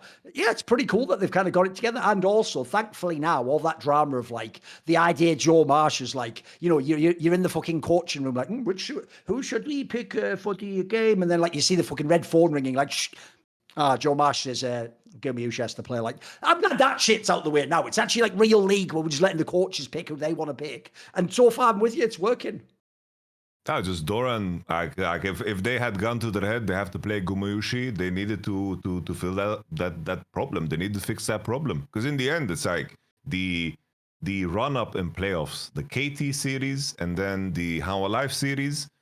Doran was the MVP. It wasn't even close. Yeah. He was smurfing it. So that arc of Doran and the belief in Doran, I think that part is super cool because in the end, you know, he's the one that saved Gumayushi's career. I'm with you though. Sadly, you can tell some remnants of the old narrative do remain because he did get flamed sadly for that like game 5 loss at MSI. And I'm with you, bro. One, he wasn't the main person. He just died a few times. He's the bloody tank going in and getting killed. That's what happens as a top laner. And then the other angle for me as well is what people forget though if they're T1 fans is, bro, he actually already did the fucking meme angle none of us thought was possible. He beat Zeus. He actually beat him in LCK, guys. The whole point is we all thought you were doomed without Zeus, and everyone was memeing like, lol, enjoy having Doran. He actually straight up beat him. This is why, another thing, I think I have another theory for you on why people don't fuck with Doran. Because he has that look on his face whenever he's there. Like he thinks someone's going to catch him out and go, wait a minute. Doran, you're not supposed to be here. He always has that look, you know, that really nervous look of like, as he's like putting stuff like his keyboard in his T1 bag. As though someone's going to be like, wait a minute, what are you doing here? You're supposed to be in the remedial class. Like, oh, sorry, sir. Like you are the fucking champion, you know, bro. Like, he doesn't exude crazy swag. Think of like Bin, mate. Mate, Bin can lose the finals, but because he walks in like, get the shit off me, fuck. Like fucking Conor McGregor or something. Yeah, you fuck with him. That's all I want, Doran. Listen, puff out your chest a bit, mate. Start feeling yourself. Come on. You're better than that, Doran. Come on, mate. It's also like some of his mistakes are just so ugly. Sure. I think they're just so relatable to the average player. It's like he just flashed into a wall, like on Aatrox or whatever. That was amazing. It's like it just like nullifies all the effort. Because like that Ambessa game that he ulted into the enemy team. Yep. He won out the swap situation, canceled Jinx base, won the 1v1 against Renekton in a counter matchup, set up a dive so Lee Sin got ahead in the game. He did everything that got them playing in that game. Yep. And then he did that move. But even in that sequence, yes, I'm looking at Owner. I'm like, what the fuck? What did he just do? He just kicked Renekton out. I was like, bro, the Owner I know kicks this guy into the turret and wins the whole game. And then at the same time, Faker TP'd bot, so they were just fucking confused, all of them. Yes. And in the end, it's like Doran was just, as you said yourself, it's just, I think for the community, it's just easy to pick on. But I think that he has had a splendid effort. I think he's always been like decent, but I thought this was like a ramp up because the biggest criticism towards him was always if he was holding the bag for your team, it wouldn't work. If he was ahead, his performance would still be as if he was another LCK merchant. You just didn't expect him to do it in the playoffs of the international tournaments. Everyone knows it. When he was on GenG, it used to happen. Like everyone, if you're a trophy fan, you know that. That's why everyone was kind of down on this guy when he came. By the way, you referenced it earlier, but because it hasn't happened yet, we haven't seen T1 or them play yet. My brain still hasn't processed. bro, this is going to be a fucking amazing LCK split because it is what we've all been enjoying about the LPL. It's just the no filler, get all the shitters out into their own group, and let's just have the best teams just fucking play each other a load of times, and it's going to be fucking dope, bro. Because if you think about it, by the way, I mean, what we were just saying earlier, if you were a T1 by win, you're going to have a letdown. You'll get exposed here, mate. You're playing all the best teams over and over again. And think about it, because it's fearless, mate, you're going to show everything. You're going to be showing everything every week with all these fucking games. So I think it's going to be sick. I can't wait, mate. It's going to be really fun. Oh, it's going to be so dope. I feel bad for DK because like they are stuck. That is cursed. Yes. But at least we get BDD at the top half. I'm at the point where I'm way more BDD centered than Showmaker, sadly. Like Showmaker has not been an interesting player since like winter this split. Because imagine telling someone that when Dan 1 was the shit and BDD was just a good player on GenG, and you know people thought it's the end of his career. Imagine telling someone like 5 years later BDD's better than Showmaker. Your brain would explode, wouldn't it? It's like no way. Yeah. And I actually think Showmaker has better teammates, mate. Like what's your excuse, bro? That's also something I was thinking about. Like it's crazy how long Canyon and Showmaker just stayed on D+. Yeah. And maybe if they just left like after 2022 and they moved on to somewhere else and they paired up together with some of the demons, you know, like maybe they would play together with a Keen and a Ruler. Yeah, like, why not? I think they could have changed everything because even that 2023 year with Canyon, that was a very bad year for Canyon individually. I'm so happy the guy moved on, you know, because we could have had a situation where we're just stuck there on Dam 1, played with aiming and like Kellen or Life or whoever the fuck, you know, like, or Barrel, you know, like, God bless. There's certain moves that are so important. So important. By the way, we briefly touched on them, but I'll tell you a team obviously coming back to LCK now we all need to talk about. It's fucking Handball Life. Handball Life were one of the teams that, because they were at MSI, had a chance. Like, if they'd have won this tournament, it would have had a big effect. They could have shown that, like, you know, that one series against T1 was just a fluke. They were the team that could have beaten GenG. Bro, they looked fucking whack at EWC. In fact, their whole team, it's sad, because on paper, I still look at their roster. I'm like, this should be amazing, this team. Look at the fucking roster. Like, what a great GMing job they've done there. Like, it's unbelievable. But fucking hell, can they be disappointing? Like, mate, this series they had against anyone's legends, like, everyone just fell apart in the latter games. Like, but Zika just has no impact in some of these games. Like, fucking, I don't know. What do you think of it? Zeus even had a couple of bad games that were kind of screamers. What do you think of Handball Life at the moment? No, it's strange because I don't know, the entire spring split and also now Zeka just hasn't looked the same. At least from the other players, you see like glimpses of something. But Zeka is just, I don't remember his last performance that was like considered like great or good, and that's something that he churned out on the daily in the winter split. It's like, sure, there was the period in the regular split where he didn't look super sharp, but especially like in playoffs, he ramped up and was the best performing mid laner. But now I just don't know where he is. And the same thing for I think Mr. Peanut. I think he definitely struggles with how the meta is, especially in jungle. It's like it's very, let's say, complete in terms of what you need to play. And I think, sure, he looks in Poppy, you know, he's going to have a good time. He finds a Sejuani angle because there's melees on his team, but you can't be so one-dimensional. It just doesn't work, especially in a world where now I feel like the amount of junglers that are great, like insane, is just there's too many that in a fearless situation you actually get exposed to that. And I think in Winter Split there was a lot of tanks that were played, like he had game fights when he slammed like a Mumu and whatever, but now I just feel like the meta is not in the right place. And the main thing I'm thinking about in terms of How Life is that the teams that they needed to scrim against to prepare against this tournament simply weren't there. I don't know how they prepared in Korea with the other Korean teams. I guess they scrimmed like KT and Nongshim and whatever. But I do think living in that environment where all the teams are like mixing together, the top LPL, top LCK are fighting and screaming against each other, I do think there is a massive benefit to that, because I do think you kind of dull your blades by screaming against weaker teams. So I think that part of it must have had an effect as well. What about obviously, this was unlike MSI. Like, there was a mini EU globe. Like, as I said, Koi actually got through, beat CFO. By the way, we were all giving CFO credit. Like, they were looking like a world-class team. They got into the bracket. Like I said, they actually fucking gave a decent game to T1. It was actually kind of impressive. Then you've got G2. G2 was in the third place game. Like, they were fucking, first of all, they beat BLG just straight up. And then actually, history won't remember it, but they were fairly close against GenG at times, and they had their chances, especially because I thought they had zero chance. I thought it was 2-0 all day long. What do you think of the two EU teams? Where are you at on G2 and Koi? I think that this was a very solid showing. I think they can walk away happy. I think that we had moments where the players actually played the game. I think like Broken Blade and the Bilibili series was very good. Hansama had moments on his Zaya and his Senna that was good. Even Labrov stepped up to the plate and actually had moments where he was doing well. So on my side, I think that they showed something that can give you some modicum of a hope. I do think that the MSI performance to just contrast them, it just seemed like they had zero identity. Seemed like the pressure got to them, and in the end, there are players here that are gathering like experience.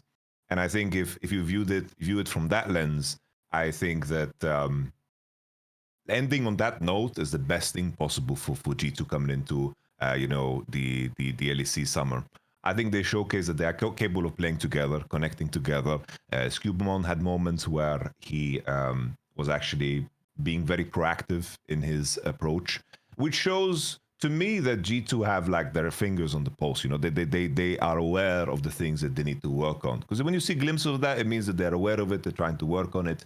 Because usually under pressure is where you resort back to shitty habits that got you to the position you are in. That takes a lot of time to unlearn because you don't really know how you're going to react under that pressure. It's like your level of knowledge and your habits need to be so solidified and concrete at that point. And I think this is as good as it can be. For G2, something that I thought about was, we talked about the change for Fearless, and the biggest gripe I had with it was the fact that all of these teams that GM'd and built their rosters did it in preparation for a year that wasn't Fearless. And I do think that Labrov is the one that, like, if in a world where G2 didn't have Fearless all year, maybe Labrov would be a completely different player. Because he's the epitome of someone that just slams Rel, Rakan, Alistar. He just picks them over and over again, needs to play it 1,000 times to, like, perform. Because when he plays those champions, he does well. But when it goes deeper and needs to counter and his champions are gone and they get banned, that is where you see him very, very exposed. And I have a little bit of sympathy, I guess, for G2's choice, even though I think getting rid of Mickey is always a mistake. But I have a little bit of sympathy because they couldn't have prepared for a year full of Fearless, because I do think that Labra works as an anchor. That's also the sickest thing about the fact that, as you say, you make the roster move when no one knows it's going to be Fearless the whole year. Because, bro, Mickey X is probably the support player in Europe who has the deepest, craziest champion pool of, like, I mean, I've told this story, like, it was revealed by Dylan Falco. When he used to be on the team, he was trying to get them to do support TF. Like, this motherfucker had everything. Remember, he used to do Lissandra, he had the Poppy, even if it's jungler, he had the he tried the Jarvan. I don't know how successful that was. He had everything. This guy was fucking cooking. So the joke is he would have been fucking insane and Fearless, but instead you kicked him for a guy where you're right. In the old method, you just keep him to his 3 or 4 picks. Well, now you're going to give him 5 all the time, so he hasn't got another pick. Also, I saw Remain waited until after EWC to do his usual trick of revealing all the scrim results. And as usual, it gives you that really interesting insight that you never get unless you're like a super insider as to what was going on inside the team. So first of all, before they lost that series at MSI to FlyQuest, before that, they scrimmed T1, GenG, and Anyone's Legend, and they were just getting smurfed on, bro. So it's not really any wonder. Like, here's the problem. Everyone on Reddit was going, why would you play them before the game? Right, this is where you can't win, guys. If I'd just played all the shit teams and beat them like Furia, then you'd go, hey, you thought you were good because you beat Furia. It's like, I have to try and get the best practice I can. If the best teams in the world say, we'll practice you say yes, because even if you lose, you hope that means you're better than bloody FlyQuest. So I don't blame them for that one. It's just rough. And then it goes the other way. If you look at EWC, when they had the globe, bro, like right before that, they're just fucking beating the shit out of Koi, fucking playing against, in fact, they beat Koi loads of times. They beat anyone's legend in a scrim. Like they were starting to get cooking again. Like it's fun. That's the part I actually do, even though part of me does feel like, I feel a bit harsh for the other teams because I don't know if I'd want my scrim results leaked. I don't know if he really asks. I don't think he does. He just reveals all of them. I feel like I wouldn't want mine revealed, but as an outsider, it is juicy to have a sense of like, were you actually winning scrims or were you getting donked on? And if in this case, it kind of aligns with the results, mate. You can sort of see from the scrims when they're good and when they're not. Oh, definitely. I think an additional detail is like G2 has always been good as a team. Like especially speaking from Roma and Isma, it's like they are probably one of the best teams at doing their absolute best to min-max the impact of logistics in terms of planning. Like whether it's like the question of the question of jet lag or sickness or illness or all those things, they seem to be very, very tapped in. Obviously, they came from Europe and the recovery probably was swift from them, but the fact that they came in and the EU teams had a way easier travel than anybody else, I do think that must have played a part. But at the same time, like the main thing is, I think that they played at the level I kind of expected them to play at, while some of the other teams underperformed. And I think that's what gave them the opportunity to actually take games and beat Bilibili as an example. But I think G2 should be happy. I think MKOI too. I think that CFO win was cool. The T1 series was interesting. Like the main guy I'm always looking at is just Elioya. It's like I saw some moments where, for example, Jojo Pune stepped up to play. I thought his young games were good, but I want a high level of consistency from Elioya. I think that's the main thing I'm just looking for and yearning for when it comes to this Koi team, because Alvaro, I gave him a little bit more of a pass, but he seems to be like growing into the role. Just Elioya needs to be like on point when they get these chances to actually defeat some of these bigger teams, because that's what I attributed to them. I thought these guys were capable of taking the chances that better teams would give them, but Elioya's up and down performances is the main thing that makes me concerned, because we are aware of how capable he is, and that level is there, and I'm hoping that they can figure that out. That's like the main thing for me. But like looking at how both of these teams come back to Europe, once again, it's like the LEC split was very interesting last split. This one's going to be just as exciting. Like the race to the World Championship is going to be super, super hype. I have no idea what Fnatic is going to do with Poby, but we can talk about that on maybe a future episode, because LEC isn't starting for some time. Now, there is actually an interesting angle, though, which is if people don't know, obviously BLG, again, was like not particularly good. They had their problems here. This is the one, obviously, they lost to G2, right? This is, if people don't know, we're in a minute when we talk about LPL, they're actually it's quite an interesting story. He's gone to IG. We'll now gaslight ourselves. He's really good again, Yamato. We'll do that in a minute, though. We'll do that in a minute. We'll keep that. That's dessert. You have to understand. What I love about this show is, I've always said this, Yamato, is I do it when I'm on the analyst desk. I don't think you should be unbiased. I think you should tell people your biases and then fucking lean into it. So, like, the joke is, even though I did flame the fuck out of Way the whole time before the bit, I'll now find a way that he can teleport back to last year, last summer, and it'll be great. It'll all work out. Don't worry about it. But anyway, obviously, mate, this BLG roster, I think people are realizing this now, because let's be real, LPL also doesn't lose series to Europe very often, even if it's BO3, so that doesn't happen that often. Right, mate, this BLG roster is just not it. It's why I keep saying, I don't even directly blame Beishwan. He shouldn't even be there. Like, he's only in that team because they did some really fucked GMing that got them from Jun, who still looks like he would be the best player to play jungle in BLG. That's the most criminal thing about these moves. They somehow trade. They're like the kid back in the day, Yamato, who comes into school. He's been opening. Depends how old you are. If you're my age, he's been opening the Panini football stickers. He's got the Eric Cantona one. That's how old I am, Yamato. If you're a kid, he's opening the Pokemon ones, He's got that fucking hollow Charizard. But here's his problem, Yamato. What he forgets is, it's not just about getting the booster packs and getting the good card rather than a rich mom. When you come to the playground, kids are fucking ruthless. Kids are like the worst piece of shit stock trader in New York. Snorting cocaine and just bankrupting people. Bro, they will trade you and lie to you. Like, yeah, you want some of this? They'll trade you that Charizard for like 10 fucking Blastoises or some shit, like, and you'll be like, oh, I've got all these great cards in it, but it's like not even a hollow one. That's what it feels like trading from Jun to Wade, ended up with Beishwan. Like, mate, it doesn't work. Like, it does not work in the game. It feels like he's the worst jungler in all these international matches, and the rest of the team, mate. I can't even believe I'm saying this because I'm with you. At the end of last year, if they'd have won Worlds, I was sort of ready to put that fucking crown on Bin's head. Like, you know what, mate? Even though you're Chinese, you might be the best top player ever. And I thought Koreans would never be matched. Mate, this guy has been so exposed by Fearless. It's crazy. And even some of the newer picks, like Ambessa, has just tortured this motherfucker because he can't stop picking it. He's not good on it. I don't ever want to see him on it, mate. This is whack. Like, this guy, his whole game's fallen out. What do you think of BLG? What the fuck is going on, bro? It's like the new champions he struggled with, like that I was aware of. But if he gets solo killed as Gwen by BB Jax, yeah, like that is it's even your champion. It's your fucking champion, for fuck's sake. That is a new low. That is just a new low. Yes. I don't know what's going on with this team. It needs to be just internally. It must be terrible. I don't know what's going on there. I feel like Knight is trying, Elk is trying on, like he has his moments here and there. It just seems like the jungler is getting more and more tired every day. It seems like Beishwan is now heading into that way complete like mental block, doesn't have any confidence in his game, doesn't know how to play, doesn't know how to act. And then now we have the rumors of them like getting JJ. That's the rumor. Like people mention Shadow. At least JJ. JJ I can he's buy. Good. Yeah, he's good.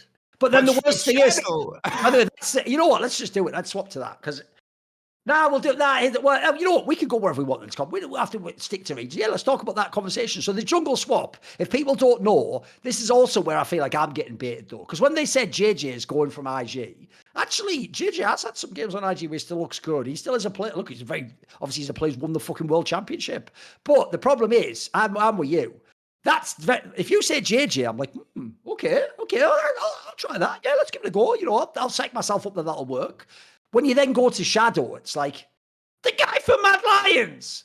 Look, he can have a lace in game, yeah, but again, I don't know that. Again, BLG, how are we getting these picks? Like, there's a lot of really great players. Surely we should be getting the best players in the world. Shadow, really? Like, I don't know if that's it. Well, I didn't know I said that. It isn't it. It isn't it. Like, if he ends up with Shadow, I'm sad. Because they're implying, like, the JJ moves maybe being, like, cancelled or something. I'm going to be sad if that's true. Because I actually do think if you do the other move, like I say, if you make Way go to IG and JJ go, now we can have a conversation. Now we can talk about what that could mean. Will their skill sets fit the other teams? Like, by the way, an obvious angle for the BLG one is, it looked like JJ and Mako never connected, mate. They never saw the game the same way at all. Like, I'd be interested to see how he plays with On. That's a totally different type of player, right? Oh, on my side as well, I think the main thing that you need in the jungler on this team is that you need a spine made of fucking steel. Yes. Because it seems like the players, they are going to pull you and they're going to decide for you, and you just can't let that happen. You have to stand up for yourself. It's like Wade didn't stand up for himself. Beishwan definitely doesn't. He just came in and tried to plug every hole that his teammates are leaving behind. And the reason I was considering Tian and now JJ is like, these guys have been through like the finality of what it means to play in the finals of fucking a League of Legends year. It's like, this Billy roster is not going to stay together for the next year. But still, you have gathered fucking Infinity Stones here. So you need to just put out your checkbook, or you're going to write off the year, which is crazy because you're not keeping Knight, you're not keeping these guys. It's not going to stay the same. And I think JJ, Tian, like you need someone that has been through it all and has the experience, because you don't want to sit there and be like at quarterfinals of Worlds. Oh, how is Beishwan gonna do? He's never been here before. The lights are too bright. Like if we have to have Beishwan for Worlds, it's depressing, bro. I can't take it. I can't face it after these last two tournaments. I can't do it again, bro. I can't. I don't believe like it. Shadow, the same thing. It's like the last time this guy was at Worlds. I know. The lights were too bright against Dark Passage. The joke is the last time he was at Worlds, he just didn't bother going home from China. He's like, I'll just fucking stay. Forget it. It's smacking it. That's sort of true, though. It's sort of true. Man. Oh, shit. Oh, definitely, man. Oh, Billy is a mess. It's like, No, I keep bringing it up, but the fragility of like one decision that can have such a massive impact on a region and so forth. This jungle change is so extreme, and I think the fact that they managed to get second place and make it through it all doesn't even begin to scratch the surface of all the other issues of some of the LPL teams that they are facing. It's crazy. Oh yeah, I'm with you as well, by the way. If you're going to make this team, mate, you've already literally, I know this is called the sunken cost fallacy in logic, but you've already invested so much money, bro, that like at this point in time, you're not going to have these superstar players. So it's your last chance to do something with them. And by the way, convince them to stay. You probably need, like, probably to win the LPL and or have a dope Worlds run for some of these players to stay. Because even some of the ones that have been here a while, who knows, maybe the Elks of the world just fucking go elsewhere, you know, who knows what it could be. And I'll tell you the player you should be really scared of losing if you don't have a good result. It is fucking my boy Knight. And here's why. As someone who knows Knight's whole career, oh, don't worry, remember, Knight had that period where he was the super loyal player, just stayed in every version of TES, no matter who was in the roster, good players, bad players. That isn't him now. Back in the day, yeah, he was more like the trad wife. He just did whatever was necessary. He just took, you know, he was just a fucking loyal guy. He was just doing, he'd get up at 6 a.m. to fucking, you know, pound the flour with the pestle, then make the bread, you know, before everyone gets up. You wake up to the bread. He's going out, he's gathering the crops, you know, he's got a baby nursing on his arm here, you know, he's coming in, he's cooked up your big dinner with all the gravy on. Oh, you want a nice cold gravy? That isn't the Knight now, though, Yamato. This Knight now, he's tasted the high life, baby. Now he wants that fucking Chanel bag. He wants to go to Dubai. You might want to go to Dubai, baby. Now he's like the high maintenance girlfriend. Bro, he's going to have been in like different teams every few years. He was in JDG for a while. Now he's in BLG. You know what? If you can't support his lifestyle, by the way, he's a crazy high salary as well. He has a salary like at Faker and beyond levels that people don't know. Like last few years, he is fucking stacking money. It's crazy. The joke is Caedrel's desperately trying to get in his DMs and find out, how do I get that money from the LPL mid lane pool? No, whatever. Anyway. So anyway, like, Nick, apparently just money's all it's about now. There's big bags in it. This motherfucker has the biggest bags of them all. Like, and the problem is, every team would surely sign this guy in the LPL. Like you would have the most ridiculous bidding war ever. Like I can imagine all the teams that have any money, JDG, maybe even IG themselves, Top East, surely everyone would just line up and basically say, because he's also really good still, do you want to be in our team? We'll just build the whole squad around you. So I'm with you. I think if you fuck up the jungle transfer and you don't have some results, he's going to be gone, mate. And at that point also, I don't know who you're getting back in the team. Like this could be where BLG goes back a few years and just becomes like the fourth best team again or something. And they're not, you know, the team, the hope of China, because they're definitely not the hope of China right now, mate. It's a one fucking team region. It's also like looking at all the other teams. Like all the other teams have every reason in the world to change as well. It's like that. There's like great players scattered across all the teams. You can pick a piece from Weibo, you can pick a piece from IG, you can pick a piece from here, and you can put together some good ass teams. And when those things meet, players are gonna talk and band together, and LPL has a great incentive to actually put these players together again. Oh, mate, I even forgot one. I'll tell you the obvious team that should get him. Go back to TES, bro. Cream, listen, it was cool, mate, but it ain't for you. Welcome back in TES night. That would be a fucking sick story. You wouldn't watch that. Oof. That's the move right there, mate. Yeah. Ruli, you're done with GenG? Come back. Let's let's rebuild. let's run that fucking top side back 369 fucking Kanavi. Like I'm in, mate. I'll watch that all day long. I'll watch that all day long. Man. Oh, definitely. Who else was in this EWC, bro? BLG fucking sucks. Well, an obvious one we have to bring up, Yamato. Watch here. This is where I do that thing where I'm a piece of. It's the thing where I do the thing where I'm a piece of shit to all the North Americans. Are you ready, bro? We were all supposed to give you the title, FlyQuest. You're the best Western team. Homie, you didn't show up to EWC. You lost to G2. You lost to you got fucking murked in this series you played. Like, this wasn't a good one. This was a tournament to forget for your FlyQuest.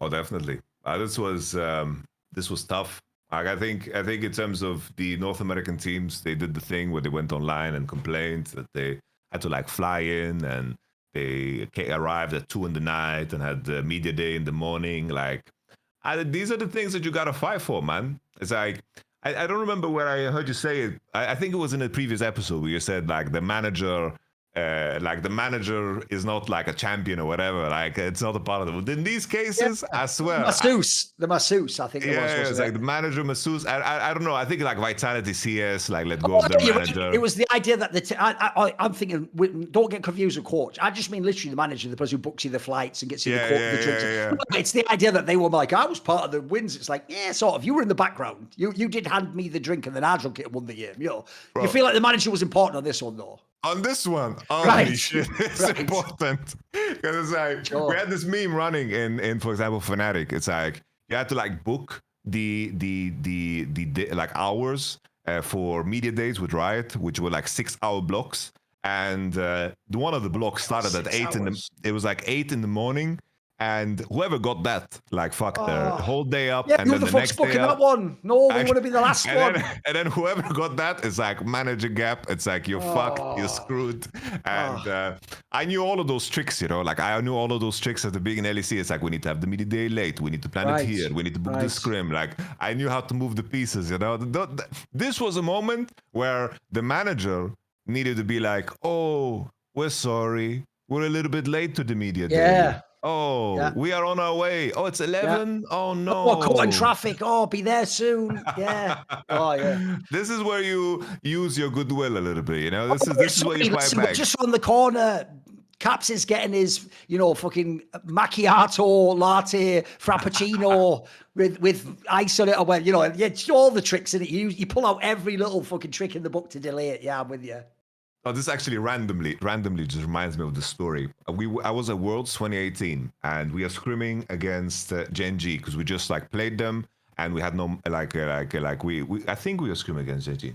I don't know. Either way, we were scrimming, and I think GenG was scrimming too. And then we go across the street, like we're in Busan. So basically, it's like there's this main street.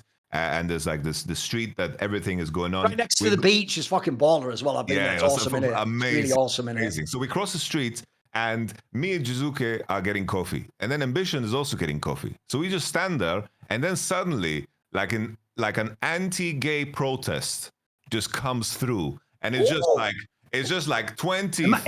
Imagine that happening in Korea, Yamato. It's almost like your boy Thorin might have said a few things about that. But anyway, keep going. Sorry, my bad. Keep going. And then it's like, I swear, it was like 30, 40, 50,000 people just blocking the street. So we're just standing there. And it's like it's a red light, right? It's a red light. So it's like the amount of people that want to cross, it's building. And then we're just standing there. So I saw the 30 minutes. And then this old dude, he just was sick of it. He just took his umbrella and started beating these people. He started beating them. Look, I actually do love how based old people are. When the filter of like politeness just goes away, they fucking don't give a shit, bro. They're legendary out there. I love it.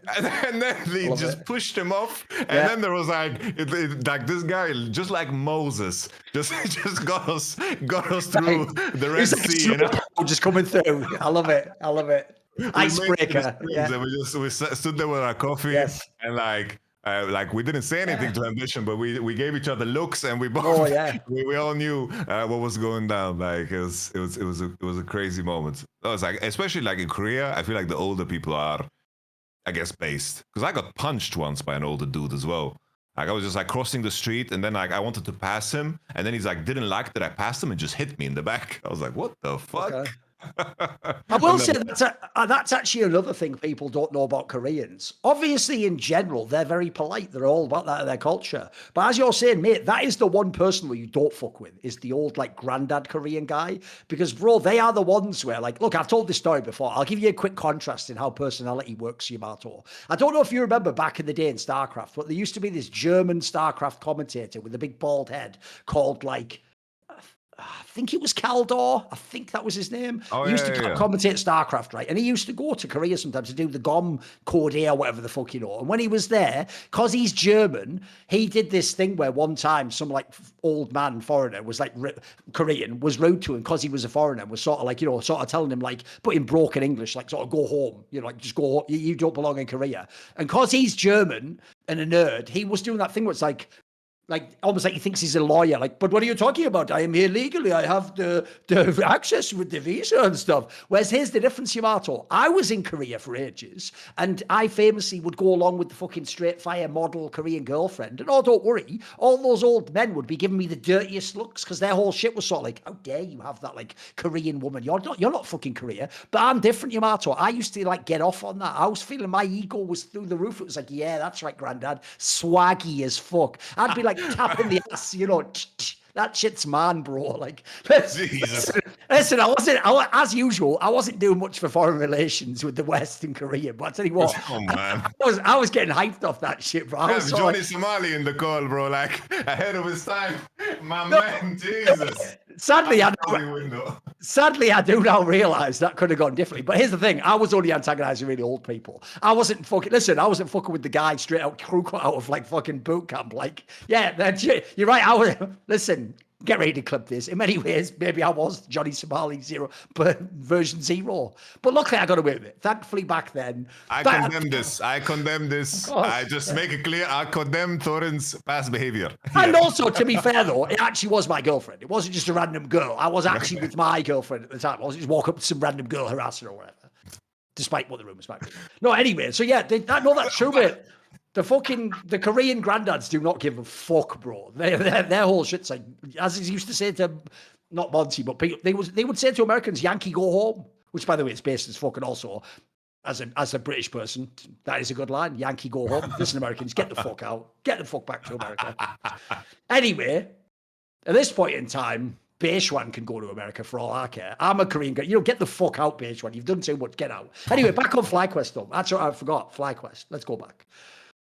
Bro, I have to say, even though they're going to pull out that angle, like we were tired, it was right after MSI and all this, it's like, yeah, but also because it's a BO3 tournament, mate, this should actually have been your chance to make a run. Like, by the way, you could have been the team playing T1 in the third place match, or who knows, BO3s, maybe you could have made like a miracle run to the fucking finals. Like, that's why I feel so underwhelmed by the FlyQuest things. I keep saying this. Look, they have had a lot of really good games against top Asian teams, and they've had a lot of epic ones, but they never win. You have to win eventually. Even fucking G2 won. They did beat BLG. They did go head to head with with GenG. That was real. So I just wish FlyQuest would actually win a series for fuck's sake. You know what I mean? Because I get so bored of it almost. They're just edging me like a motherfucker, mate. I need to come. Don't clip that. Don't listen. Especially with the last few weeks, my content. Don't clip that. Listen. I mean, metaphorically, in the sense of getting enjoyment out of a League of Legends or something. Yeah. In a totally non-sexual manner. Nah, man, Fly, bro. I liked your tweet. It's like, fucking North America, you didn't beat anybody, bro. You didn't beat anybody. What I did is, if people don't know, I did a totally factual tweet. It's just one of those ones where it's the fact you all don't want to see. Because obviously, if you actually ask best performances, yeah, I'd say their performances against fucking the top teams in the world is way better. But it's true, in terms of wins, they don't have any. Whereas like G2's beat a couple of teams. You have MKOI fucking mixing it up here. We've got some wins. We've got some. KC did beat top esports at first, and that happened. Even if it's top esports, that did happen. You can't deny it did happen. NA, we need an actual win, bro. It's not good enough to be close. You have to actually win. Oh, it's like that G2 loss was like G2 just played better, straight up. They had the cool draft. We saw the BB Rumble come through, which is like, oh damn, they just slammed the little Rumble. The practice in Europe, Europe paid off. All right, based okay. It's like Flag was just slammed the Renekton, and they didn't expect the Rumble to come through. And that's the best way to get a BO1 win. You slam a Rumble for the first time into the Renekton matchup, and I thought that was cool. I didn't like FlyQuest, the rotation. I feel like in terms of, if I want to point to things that has been the most disappointing by FlyQuest, I do think like Masu and also Quad, more importantly. Yeah, Quad hasn't shown up internationally, mate. Just too soft as players. Quad is also one of those guys which on the majors, I think like Quay, Oriana does fine, but everything else, I am kind of uninterested here. It's like Quad had a very, very good performance against C9, but that C9 was like, this C9 was horrible at this event. Yeah. They were literally like the worst team by far. Do you want to know what's sad? I can even tell you a detail. Actually, Cloud9, I won't say who, but one of the people who was going to be on our preview for MSI was a Cloud9 member. And the reason they had to cancel is they were scrimming even during MSI Pro. So it's not like they didn't prep. They were prepping the whole time, as far as I can tell. Because actually, I mean, we said it on the past episode, they were one of the teams also that, because they were MSI, could have gained a lot from this performance. Like, if they got out the group, if they got the right draw, but they just didn't do anything, mate. They look kind of whack. Something that Dom mentioned on stream too, and he didn't say it as an excuse. Like, Dom is not the one to make excuses. He just said that our team is very fragile when it comes to like sleep. Like, if we don't sleep right, our team just doesn't fucking perform. And that's a skill that you get tested on. Like, we saw the Chovy interviews. I sleep 3-4 hour days. I eat hamburgers. Like, this guy can perform in any conditions. You know? This is like your conditioning and your resilience does get tested. And I do think that it's a tough thing to practice. It's like the homies that have been through, let's say, the grind to get to a certain point.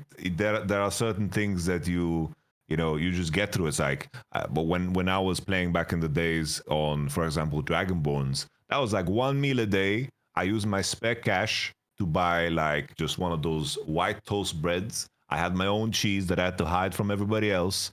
And then we just grinded the game 16 hours a day. There was nothing else to do.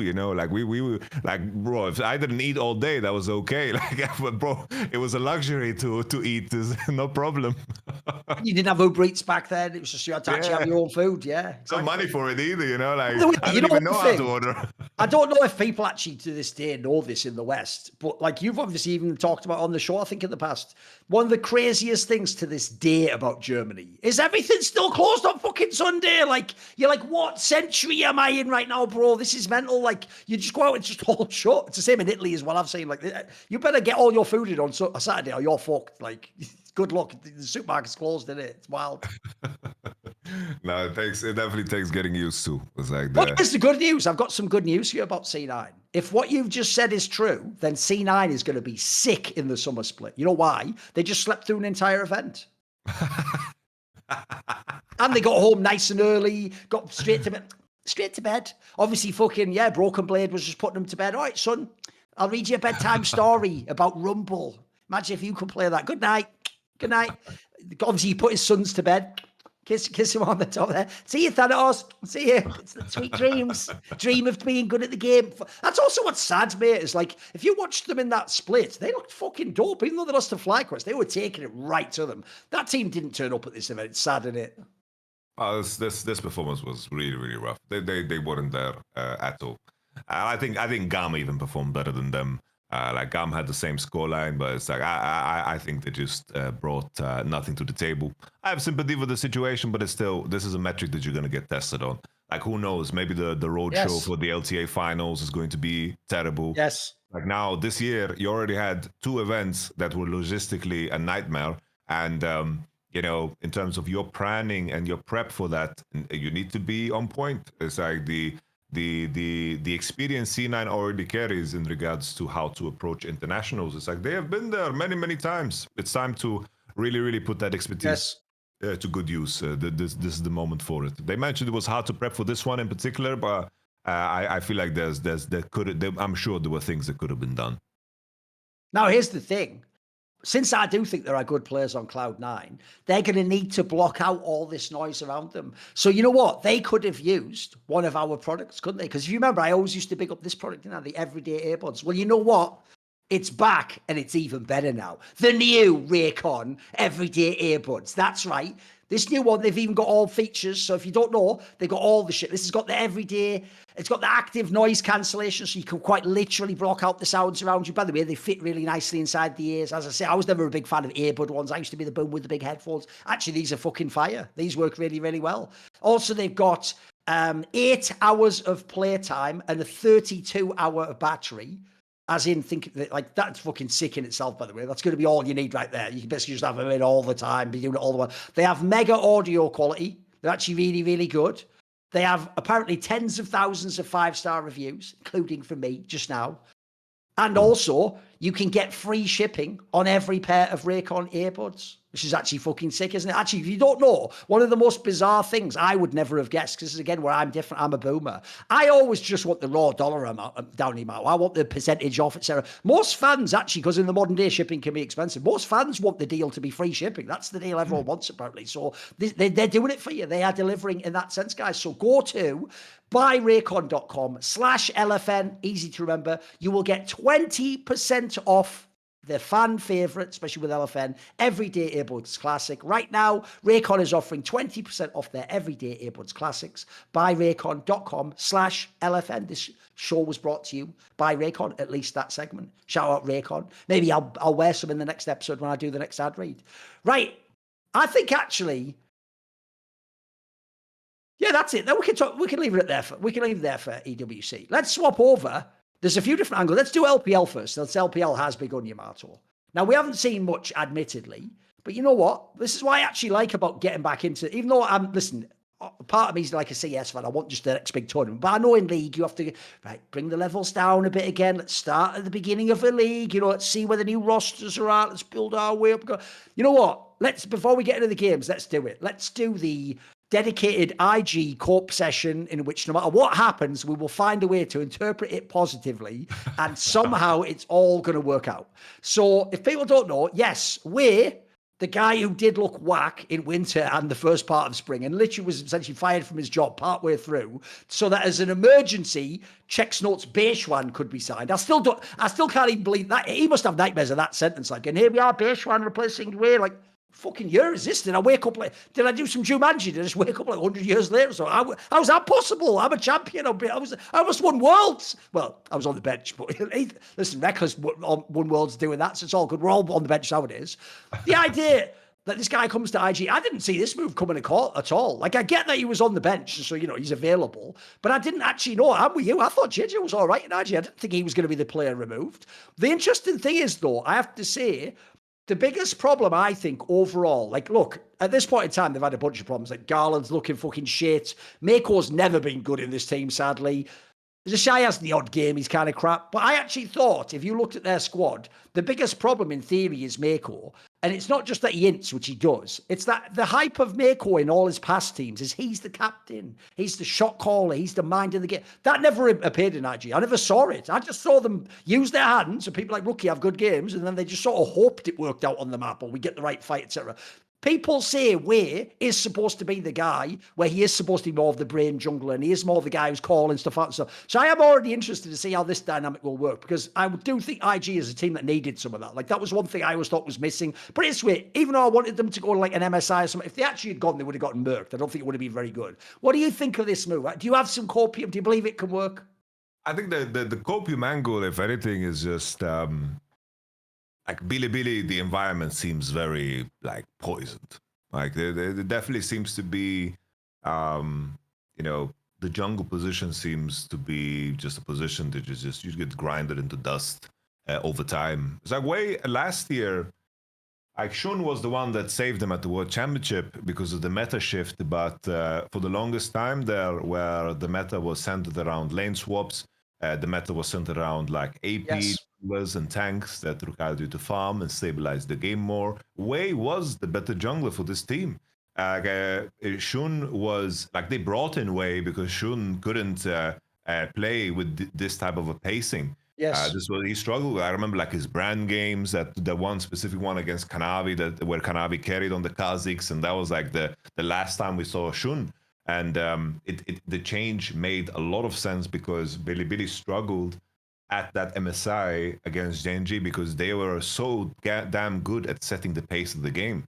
Bilibili's style of always going bot and finding a dive and pressuring just didn't work because GenG was just too stable in their approach and they had nothing really to offer. Like the one game they won over GenG at MSI was the one game where Chovy played Orianna, which is very, very uncommon. Yep. So Wei definitely has had in recent times periods where he has played well. And I think Bilibili, the environment seems to be completely shot. It's like they replaced their coach. And now we are talking about replacing another jungler. Like the jungler that they are currently replacing played half a split and 2 internationals. And he played EWC as if he already knew that he's getting replaced. And he's just like, getting shunned by his teammates. He's just getting frozen out. It's like, you don't need to be at this meeting. You can go enjoy the buffet or some shit. Like, so on that side, maybe Wei is going to, have a rebirth, because his career was, he was in the RNG prison. He was in the RNG prison. He was a great player, and then all the other players that were good around him left, the Gala, the Jahu, and so forth, and he was left there till last. So that angle, there is some possibility. And I think your angle too, in terms of like the cooperation between JJ and Mako, hasn't been super crisp. There's definitely like a disconnect there, and maybe Mako in this team now with Wei will be able to enact his idea, because even the matches they played so far, like today's series, I was like, damn, Mako playing today. He played he played some League of Legends. That might be one of his best series he's ever played in IG, for real. For sure, yeah. 100%. Like that Rakan game was clean. Like he found some insane angles. The game gets messy because the shy and whatever, like shit happens with this guy. Sure. But Mako, I think he definitely performed. So I think that's like the copium angle. I think in regards to Wei and the implications, the fact that they got Wei, I feel like it can only imply that Billy got JJ. I don't see a world where it imploded at IG to the point where they're like, we need to replace JJ. Who is available? Wei. I really don't feel like something like that. Surely, in this analogy, if you're BLG, you could try Wei again if you're not going to fucking change to JJ. Why couldn't you give it a go again? Also, by the way, another angle on IG. Look, and this is the one part I am scared about in this team. It kind of shows actually how differently the form of all the players has been. Bro, coming into this year, one of the players I was hyped about on IG was Gala. Like, he was really fucking good when you watch him on LEG and some of those other teams. Mate, even in this game today where they won, he is just criminally mispositioning in some of these games and just fucking... I don't get it, because he used to be such a clean player, such a fucking smooth player.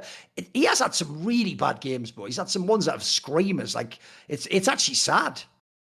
Oh, exactly. He was the closest player out of China in the ADC position that resembled like a Viper play style. Just like consistently churn out like a 95% performance. And if you are ever in a position to, like, if the game state is good, he would always show up big. He was just like ready to catch whatever his teammates threw at him. And whenever there was opportunities to like step in and carry, then that was the case. But now, it's like, sure, he locks in Kaiser in a good spot. I trust him to perform well, but the range just isn't there. I do think the meta isn't in the best place for him, because he is historically a player that sticks to few, like whether it's Ezreal or Kaiser, as mentioned before, or like the Tristana that came through, or like Zaya, that meta in particular. I think that hurts him in terms of the context of Fearless, but even on the things that he's supposed to play, that precision, that cleanliness just isn't really there. And I'm with you on like the disappointment. It's like the thing that stands out the most, if I'm disappointed about something, knowing the context of everybody else on this team, was the bot lane in particular, like Gala and also like Mako, because Mako was still damn good last year. It was always just the last series where it looked like Jackie Love and Mako just couldn't perform, and it was a big problem for the team. But the overall volume just isn't there, and it's just weird from outside to judge IG. It's like sometimes I can't judge how hard they try, because at least in winter they seemed so unpracticed. They seemed so out of sorts when they were like dropping series in an easy way to NIP. It was very disappointing. But now, at least, with the playoff run and so forth... Oh, they had a globe. Yeah, they had a little globe. At least they're taking the opportunities to beat down on the teams that are on paper maybe... And by the way, nobody tell me this result against WE doesn't mean anything. WE was looking good at the playoffs too. They were another team that was placing ahead of the TESs and the JDGs of the world. So yeah, these are... And this is why when we had that discussion earlier, both about Anyone's Legend and then definitely about BLG, holy fuck, considering you have all these amazing players and talents in the LPL... This is, whereas LCK's had the amazing GM year, this might be the worst GM year of LPL. It looks like everyone's fucked up their rosters. It's rough. Oh, it's a mess. And so it has to be the one where Rookie finally has like teammates that we want to perform. Yes. It's like, this is on paper like the best roster Rookie has ever had, I think. And then this is what we get. This is what we get. Oh, the joke is, remember, everyone on the roster when they made that lineup was either an MSI or a World's champion. That on paper, it looked fucking dope. By the way, speaking of, oh, go on. What were you gonna say? No, I just wanted to add, at least Acopium, it's like still they made third, so if they can make it to the World Championship, I get to see That's all I Grace, want. Yes, exactly. World Championship once again. If I get to see Here's the Rookie thing, I'm not being versus silly. Faker, I don't really believe they're going to like win worlds. It's going to like count that he's got 2 worlds. It's not going to make him win the GOAT debate. I'm with you. All I want is to have him at Worlds, play a BO5, and give me like one sick game. Give me one like fucking Zeri lock-in or some fucking old school Oriana flashback game. Give me some game like that, you know. Yes, exactly. yes, sir. I mean, I want to see Rookie versus Chovy, Rookie versus Faker. Yeah. Come on, let us see this. Let us see this. Yes. I'm hoping. I'm hoping. Now another roster move. Another roster move, Yamato, go ahead. is, look, speaking of just the definition of insanity, doing the same thing over again. Your boy Chris back in the Weibo game. What? Why? But why though? But why though? So whatever reason, Weibo and TS have just swapped supports. Like, I don't really know what's going on. Why is he back in Weibo gaming? Like, okay, all right. Right. The weirdest thing is like the I don't know what to believe anymore, because I like all the info we get out of China most of the time is like the insider ones that are translating like Weibo posts and whatever. And the last time I heard, Light and Crisp can't play each other. They can't play with each other, no matter what. And was the grass too green? You know, is this like the rebound shit? So, you know? Are you ready? As if to literally play into the meme narrative, they come back together. First game, they literally play the Lovers, Zaya Rakan. Like, bro, give me a break. This is like some fucking anime shit. What are we doing here? What is this? Why is it like, you up, Crisp? You up? Like, give me what is this? Why you get back with your ex? I know. It's badly too for funny. a reason. It's crazy that this is how it panned out. It's like the Top Esports, the signing of Crisp was supposed to be like the best replacement possible for Mako. Like, it made sense. It's like Top Esports, like, you collapsed in spring, but it's crazy how fast they are to like give up. Yes. I like these teams are giving up so damn fast. It's like you gave up on Wei, and then you brought in like jungler mid-split. You give up on him after like 2 months of play. And now, like, every team is just giving up so quickly. It is kind of unique to the LPL that they are so much more flexible in terms of the rules, in terms of borrowing and lending and swapping. It's like, this is something you could never pull off in the LEC. Like, this would be extremely complicated with like work contracts and whatever else, and even the rules that Riot has put in place to, you know, abide by German law.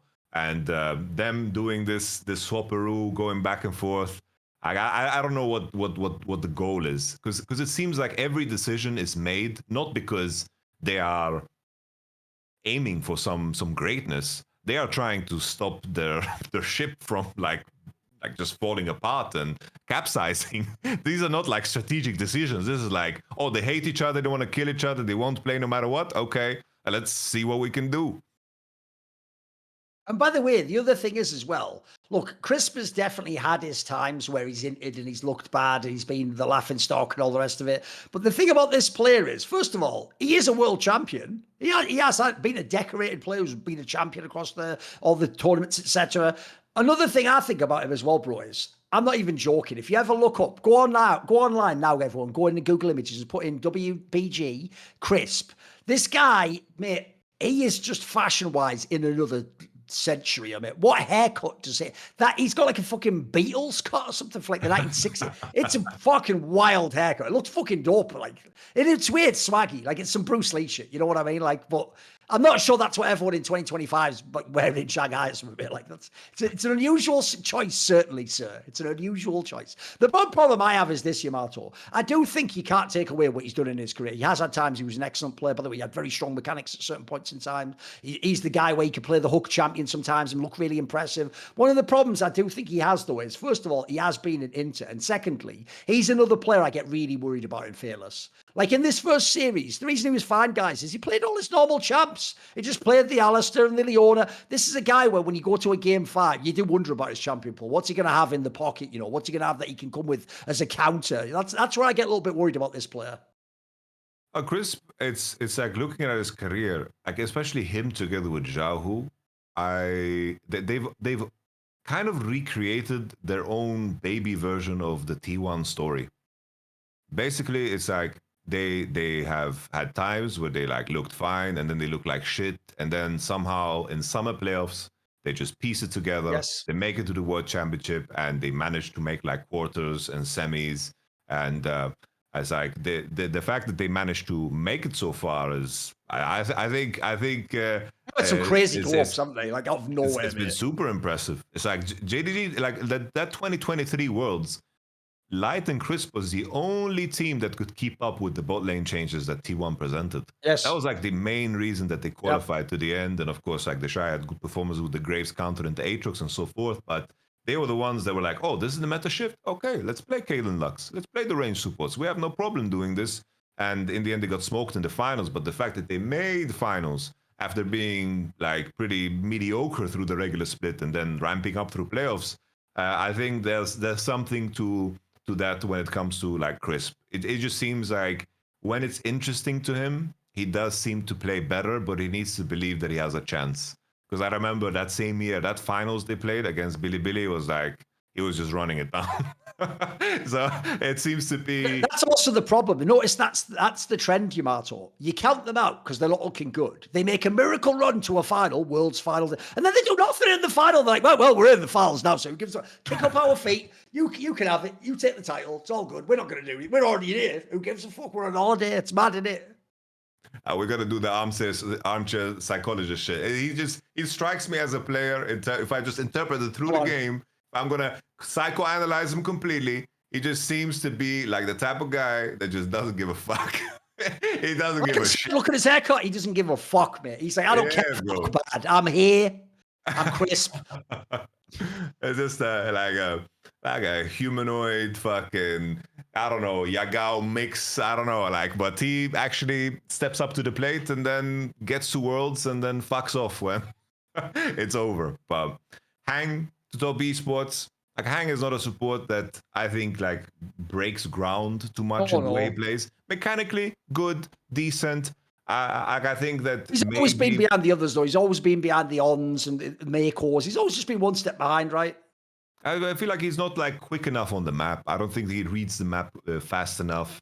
But maybe together with NAVI, maybe he can like drive home what he wants to do in the game. Because there were a lot of moments where I was like, NAVI and Crisp, the way they play together, it's like at the level of what we see from Thorin and Kael. They had like some games that were absolutely like nuts in terms of their synergy.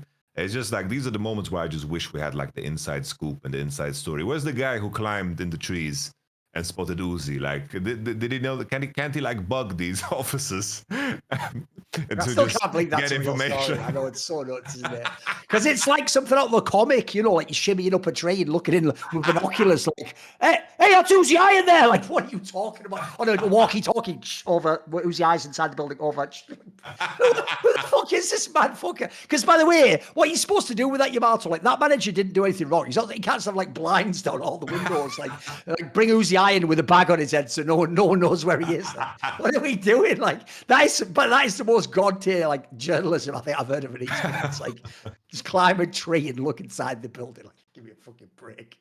That's on the level of that time, which let's be real, it was one of the swaggiest things I ever did. When I revealed that screenshot of Wooloo talking to that Eros guy, but it was a DM between the two of them. So you know I was in their heads because they were just like, but how do you, but neither of us leaked that. So listen, mate, that's how journalism works. The sources are out there. They just get out there somehow. Anyway, by the way, that's the other thing that on the other side, here's the thing, for Weibo, maybe this is good.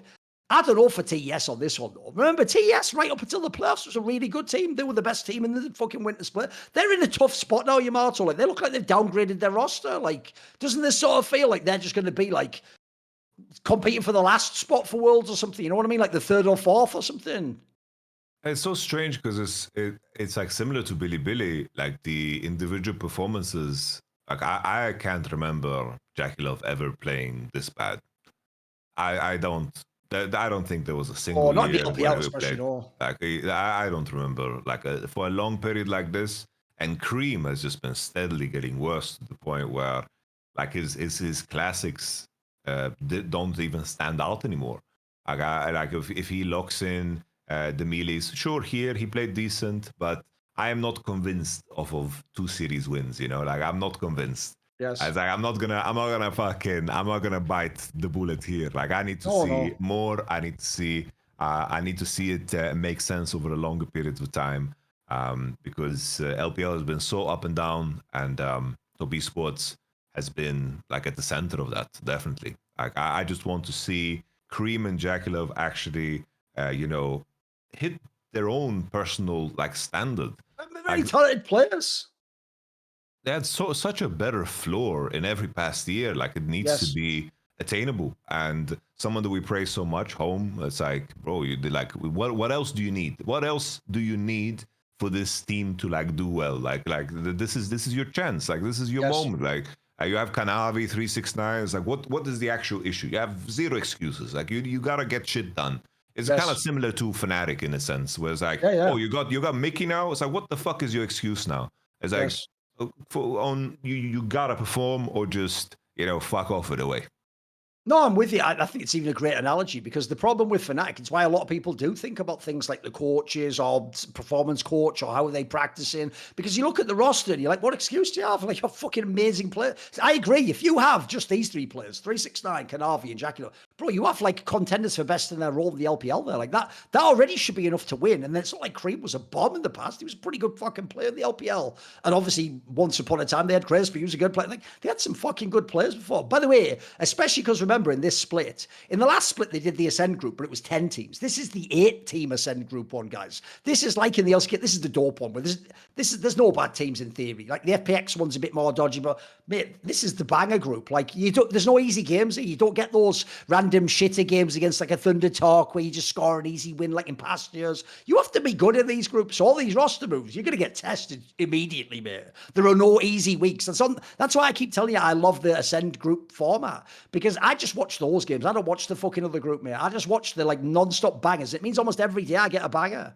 or at least an on-paper potential banger, You don't enjoy NIP versus LGD? Listen, mate, that group is just fucking Doinby, like beating the shit out of little kids. Like that's essentially like that's like you kept like a fucking grade school guy back in kindergarten and he's just walking around like a giant, like, because there's no one good in that group. It's just Doinby Smith. And by the way, thankfully for Doinby, though, the OMG trash has been cleansed from NIP. They've just got rid of that. Listen, bro, Dom, I don't know if people know, in the West, Dom carried about 90% of the hype for OMG. He had everyone believing, like, Cream's the shit, fucking Shanji's kind of a bit crazy, Aki can get together. None of these guys made it. Like, Cream sort of is good and still hasn't. But that OMG, delete it from history. I don't give a fuck about that one. It never made it. It never existed. Doinby, you know what? Solo kill time now, baby. You got a whole new roster. Let's just focus on the future. With that said, you're gonna have to fucking hard carry, because that is the problem with being in that group. You're playing such a low level of competition that even if you're the team that gets out, how are you ever going to do something in the playoffs? You know what I mean? It's going to be so hard. It's going to be so hard. It's like Doinby can look good in best of 3s, but in best of 5s, it's True. like he runs out of steam. True. That's the tough part. I think they made upgrades, NIP for sure. Like a solo kill looked way better than Shanji already. Previous split. Leave. I think G-Way. Sorry, Niket, not G-Way. Niket was one of the supports that like looked decent on the other teams.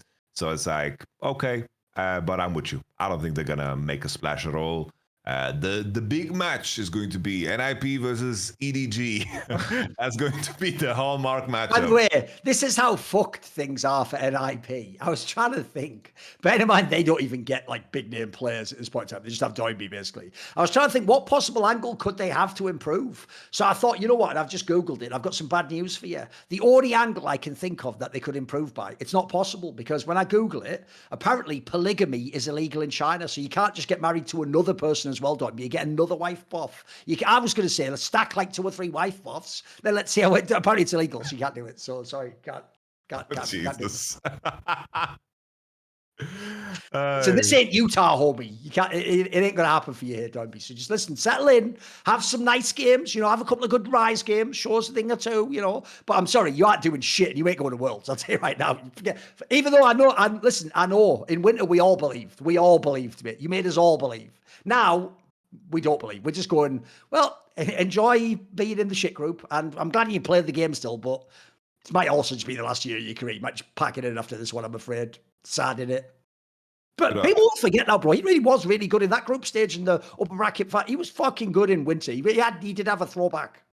Oh, he shaped the meta in some ways too. Like he brought out the Rise first, and now it's like Yeah, the Pantheon, remember when it was super Pantheon dope? into the Yone as well. Yep. Like he showed his flair. He showed himself, which I think is super cool. That he didn't skip a beat after taking such a long break. I think what I wanted to add is like me and you, we have an extra feeling of hate towards the OMG fellas because Rookie had to suffer with these guys. Like Rookie had to suffer with these guys. Aki, Photic. Lucky that NIP didn't get to experience Photic because Leave is 10 times the player Photic is. Yes. Imagine Photic played on LNG, a very terrible version of LNG, and got benched from that team. That's how bad Photic is. Like the list of teammates that Rookie has played with that are terrible. Yes. I wish all your favorite mid laners got to experience that too. No, but what I love about this as well is that's actually the part that made Rookie look bad, is that his top side went over to Doinby and they were winning games. And everyone was like, see? Because you know when those dickheads, I always tell you this, the giveaway that none of the Rookie haters watch LPL is they don't say Rookie sucks for these reasons, X, Y, Z, A, B, C. They always ask a question that they obviously clearly think is a loaded question. Like, well, if he's so good, does he always just get inted by his teammates? I'll ping pong like tennis the question back to you guys. I'll put the ball back in your court. Go and look at all the players who play with Rookie when he gets inted that we say, like when he was in top esports and NIP. Go and look at what they do the years afterwards. Let me know how many of them become champions of the LPL. Let me know how many of them are all LPL players and go to the fucking Worlds. Fuck all's the answer. Like the joke is all those people. Wayward, where's he? Exactly. Fucking, bro, he played with Rich, the fucking guy from HOTS. Like, these guys were on these teams. Like, that's real. He was off in fucking LCS after that doesn't even exist anymore. Like, it's true. That's another one. Listen, Photic had moments where in the regular season where he'd look good, but that guy was a fucking group stage merchant, bro. He was criminal in playoffs. Like, they're the players that make your heart sink when you're supporting a specific like teammate of theirs, and you're like, I have to hope this guy doesn't int the game. Like, fucking hell. Because I'm with you, he is a bomb. And by the way, say what you like about when Leave had his drop last year, mate, he's still a good player. Like, he clearly still has fucking hands and he can play some League of Legends. No, definitely. The main thing I always reference back to that is recent is Rookie's spring performance last year was still one of the best performances globally in mid lane.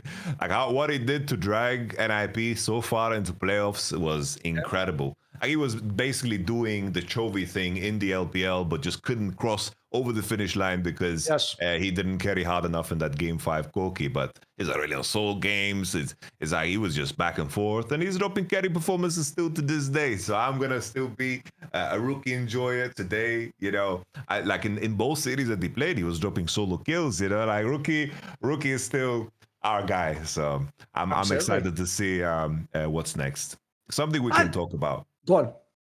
JDG, bro. Speaking of marriage, what I know.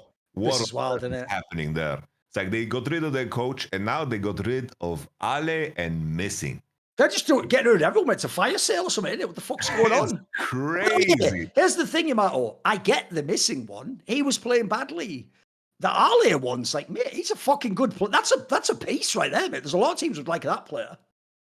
Oh, it's just it's like how bad must it be? That's like the main question matters is how shit is your situation to make this change? It's like Missing has been around this team forever. Like he's been on JDG forever, and you just dismiss him. And notice as well, Yamato. Notice we didn't even mention who replaced them yet, guys, because it isn't really big. It's fucking Wink.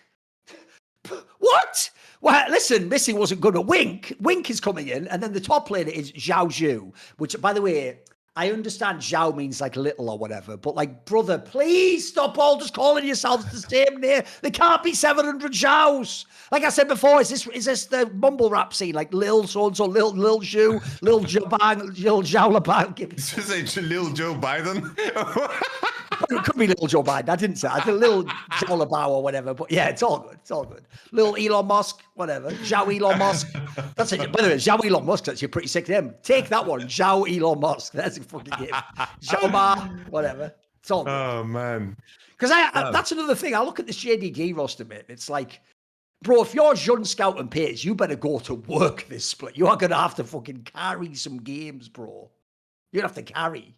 It's just, it must have been horrible, right? It's like, at least they kept Shun and Pace. That's the only thing That's I care true. about. By the way, those give another chance. players as well. Yeah, listen, Scout, you obviously get a chance to bounce. But listen, Judd and Pace were two of the better players in the LPL, especially the regular split. Also, there is the other angle I forgot. Not only did they get Zoom, Clearlove's back. That's why I got a chance on Twitter, if anyone knows the really old school Summoning Insight lore, to post the classic Kate Upton gif. By the way, that lore is so old. Kate Upton herself is like not even a model anymore. It's just like a mom or something. And I don't, well, I would say she lost her figure, but the joke is she never had any. She's built like a fucking fridge anyway, wasn't she? Because if you don't know the origin, I'll repeat it right now. What used to happen back in the day, this is how old school this story is. I used to actually be friends with Froscorin back then, mate. Back in the day, people like Froscorin and Kelsey Moser, because they were LPL fanatics, used to always hype the fuck out of Clearlove because obviously he won loads of championships in WE, EWG, and then also he was like in the LPL, he was really good, but he had, if you remember, he used to have that really weird jungle style where he basically like never ganked. He would just like farm in the jungle perma and let his ADC just play laning phase. But what he did was he was on some like meteor shit. Like by the time the team fight started, he was so fed. It was like you had like a half carry just from jungle up and could kill you. So I used to always say, look, I used to say he's a really good player, but I don't actually know if he's a really good jungler. Like I don't feel like he does the role of jungle very much. So my analogy used to be he's like Kate Upton. Because everyone back in the day who's a simp used to go, oh, Kate Upton, she's so beautiful. And she's so, and it's like, no, she's just got an amazing pair of tits. Like, listen, yeah, fucking 10 out of 10 tits. What are you talking about? Listen, she's fucking racking them like the greatest pool player of all time, homie. Like, yeah, all day long, mate. Mate, her back must have been like strong like the Golden Gate Bridge holding that shit up. She was smuggling melons, everything you might. She was fucking, listen, all I'm saying is, we get it, man. Listen, all I'm saying is I'd be with Rookie again. I'm on a fucking boat. That's all. Listen, hypothetically, obviously not in real life. She's a mom now. I would never say that about someone's mom. Hypothetically. And so I used to say, that's what Clearlove's like. I tell you what, he's got one part of his game is amazing. The rest of it, who gives a shit? He's back. And now he's a coach. The fuck? Now he's a coach. Yeah. He coached EDG, didn't fucking do shit over there. Oh, true. At least he has a roster now. So then now this is gonna be the test. It is kind of like crazy that he like leaves EDG, you know, because like him leaving WE was so dramatic back in the old days, but like leaving EDG, he on him for it too. He was Mr. WE, then he was Mr. EDG. It's crazy. You think they'd be there forever? And now it's like it's just if it wasn't obvious that the times are changing in terms of like the old guard being absolutely like just dead in the LPL, and it's like IG is like holding on. It's like Rookie, the shy, you know, they're the only old guard that is like holding something up. But Clearlove going out of EDG to join, top. Sorry, not top, but JDG in the middle of the year is really, really big in itself too. Absolutely. I also do think as well, like this is why I want them to get on with that BLG move. Figure out the move of what you're doing, because at the end of this week is when they have the fucking Anyone's Legend versus BLG match. If you get the proper jungler in, bro, that can bang. Because that's the finals rematch. If Anyone's Legend just 2-0s it, mate, it's just boring, isn't it? Like the split just starts like, oh well, it's just fucking Anyone Legends. It's basically Anyone's Legend split to lose. Like how does anyone beat them when we get to BO5? So I need to see BLG give them a really competitive BO3. I need to see like a back and forth. By the way, the dream would be you just murk them. You bring in the new jungler, clap them straight back, and then suddenly split on, mate. Then let's get hyped. Let's get some fucking narratives going, you know. By the way, the obvious thing that's weird is, this is one thing I've never quite understood with how Riot runs the circuit is, how certain leagues like end and begin in different times. So like Europe has the week off, like everyone's just been chilling, but then the LCK and LPL have to play immediately. And look, they obviously backload the teams that go to EWC, etc. But then like, same like LTA, that starts on the weekend. But why does Europe get this like delay? We just have like a week extra off, don't we, for some reason? I don't know if it's by like intentional, because every year LPL and LCK just finish faster, and it gives you more time to prep for the World Championship, which when I was competing, I really, really envied that. And maybe that's the backbone of all the decisions. I don't know if it would be so simple. I don't know the underlying reason beyond it, but in terms of how LCK made their decisions this year, Like, I don't know who's running that. Like, I hope someone's accountable for all the bullshit we had to deal with this year with no finals and LCK Cup seeding format and all like now, like 3 days into GenG How Alive opening match, go fuck yourself, you know? Like, at least anyone's legend and Billy get to breathe a bit, you know? It's like you get to play on the weekend. You don't have the first opening day of the LPL to play. So at least they gave them some leeway there. By the way, we discussed previously, like hypothetically, what if Navi joined the LEC? I also can't believe they've let them just join like mid-season. Like, I assumed that was going to be like at the end of the year, you know, you do like a full change out, like it's like, right, all the contracts end or whatever. Instead, they've ended up with a scenario where they've kept the solos, they kept Adam and Larson. Then they've brought also Malrang now is a support player. Look, here's the one good thing, Yamato. This is where my brain's quick. The one good thing is, at least he'll buy pink quads. At least we know he buys pink quads. Yeah. So, even though that was a negative. When that's genius. You know what? I've realized that's genius, GM. That was a negative when he bought pink quads as a jungler. That's a good thing as a support. The problem is though, like, people are going to think it's a meme. Like, it's like that meme, Yamato. Hey, can we have Hans Summer? Like, we have Hans Sam at home. Like, it's Hans Sam D. Like, get the fuck out. Get the fuck out, you whack motherfucker. And then I don't even know who the Thega guy is, mate. Like, what do you think of this roster? What are your thoughts? I have very low expectations. I think in terms of giving Tiger and Handsome D, like I think in terms of like looking at the options and giving these guys a chance to have something to build on, it does seem, it reminds me of the split that I had when I joined Vitality and the roster was like Steelbag, Vander, Cabochard, and Nuktak, and I had to kind of, and Joko, like, and I had to like, I came into the split. And my intention was, I'm using this split to figure out who I'm keeping. That's what it is. And that's what this is too. It's like you're figuring out who you're keeping, what can you build on, and you're already making plans for next year because I think you just try to salvage things as much as possible. I wonder, it is weird because the idea of course, Rogue exiting, I wonder if Navi got like a deal or whatever, but it seems, I remember reading these articles about how Rogue, like the parent company, is still involved, like the Napster is like the parent company, and they're making a return. So that they have a hand in it because the community was still upset about it. But I hope this is a pure Navi project. I hope the regular, the usual suspects get removed. But I spoke with some of the Navi guys, and they seem very, very ambitious, which I think is super exciting. Just any team that wants to win, it would be great. So thank you, Navi.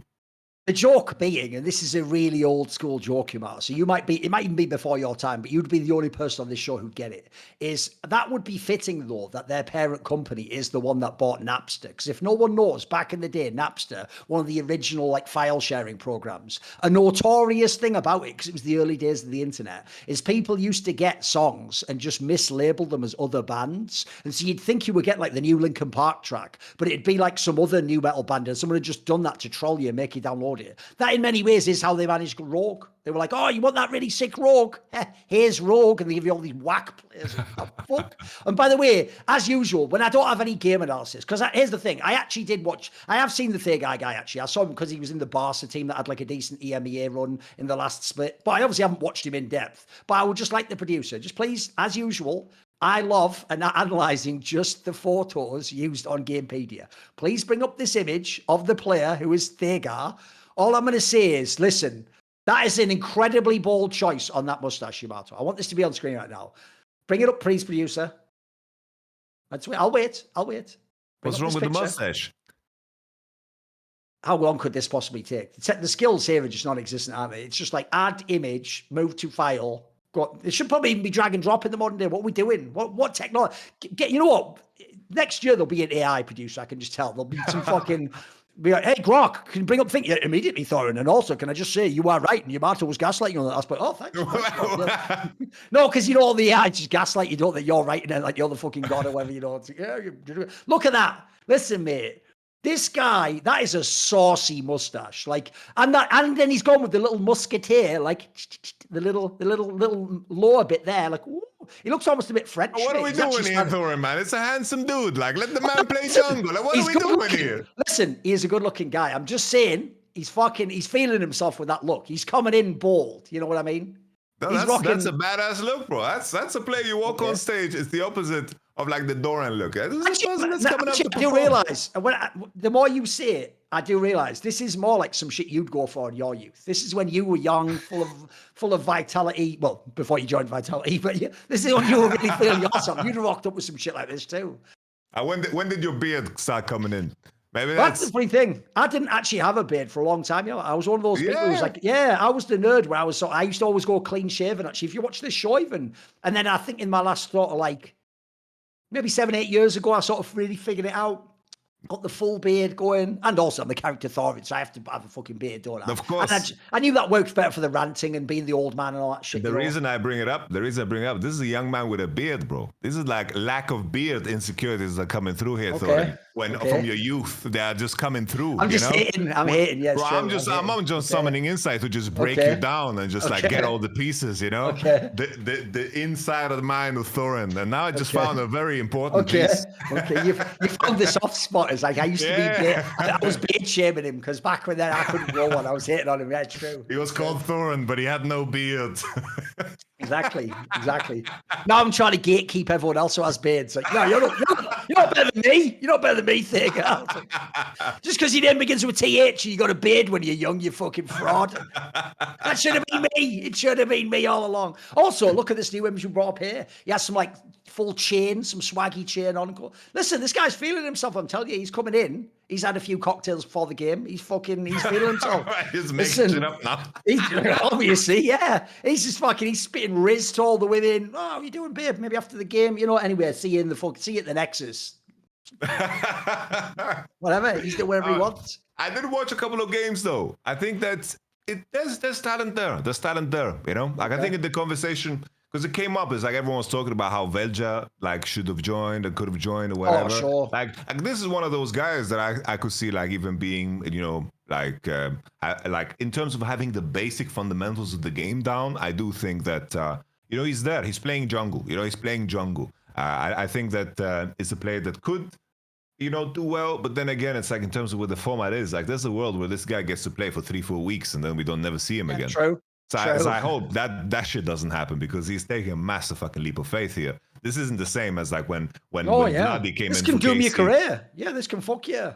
This can be very painful because like the spot on Barcelona was too comfortable. So they were competing and he could have like honed the skills a little bit longer. But I guess for the guys in the ERLs, they have seen too many of their peers never get the shot. So he's hopefully doing the most out of it. And SMD as well is a player that has been talked about a lot. But I hope they actually get something they can salvage and use for the next year because I don't know how expensive they want to go in an off-season, Navi in particular. I don't know how much money they're willing to spend and how big names they're going to do. Are they going to do the angle where they're going to try to get some of the FlyQuest guys back or get some big signees, or are they going to go with, of course, the route of just rookies? I think the main question is like, what are they going to do for coaching staff? It's like, who's going to lead the project? Because I don't see a world where Freddy 122 is going to like still lead the project like that. That is way too rogue centric, if anything. Like, by the way, I have a question for you actually, because obviously there have been also roster moves in LEC. So the one I have for you is, since supposedly the implication is like Niski's out for Vitality, right? Who is it who's in for support? Is there even a rumor?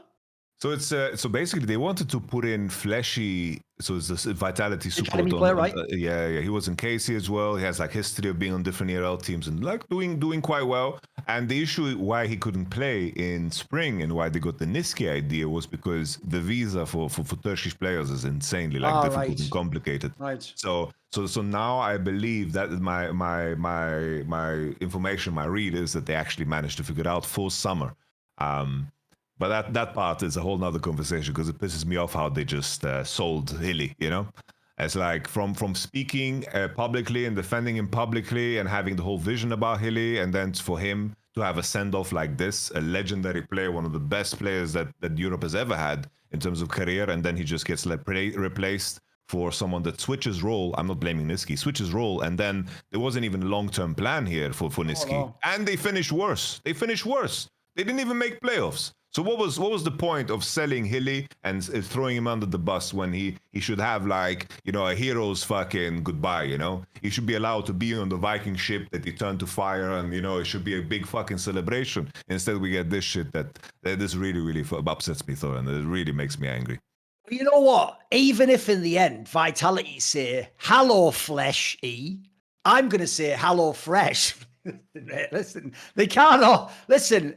In some ways, Yamato, it's not, in my case, the material's not always great, but the delivery is. The great thing about HelloFresh is their material's great and their delivery is awesome. Because if you didn't know, they can obviously give you all sorts of awesome, quick, home-cooked meals that you can fit into your schedule with all sorts of delicious recipes. Things like sun-dried tomato, grilled cheese sandos, panko-crusted chimichurri barramundi. By the way, one of the best things actually about this service and all the different products under their umbrella company is actually, I always say this, is the level of variety. Like, they have loads of different recipes, loads of different choices. If you like something, you make sure next time you get more of that. If you don't, you switch to the other things. Also, it's so easy to manage, like the scheduling of, do you want more meals this week? Do you want less? Are you going away on holiday, etc.? They have their Heat and Go HelloFresh meals, which are chef crafted. They're ready in just 3 minutes. So really easy on a summer. You don't even need to do any cooking. You can have something really delicious to eat.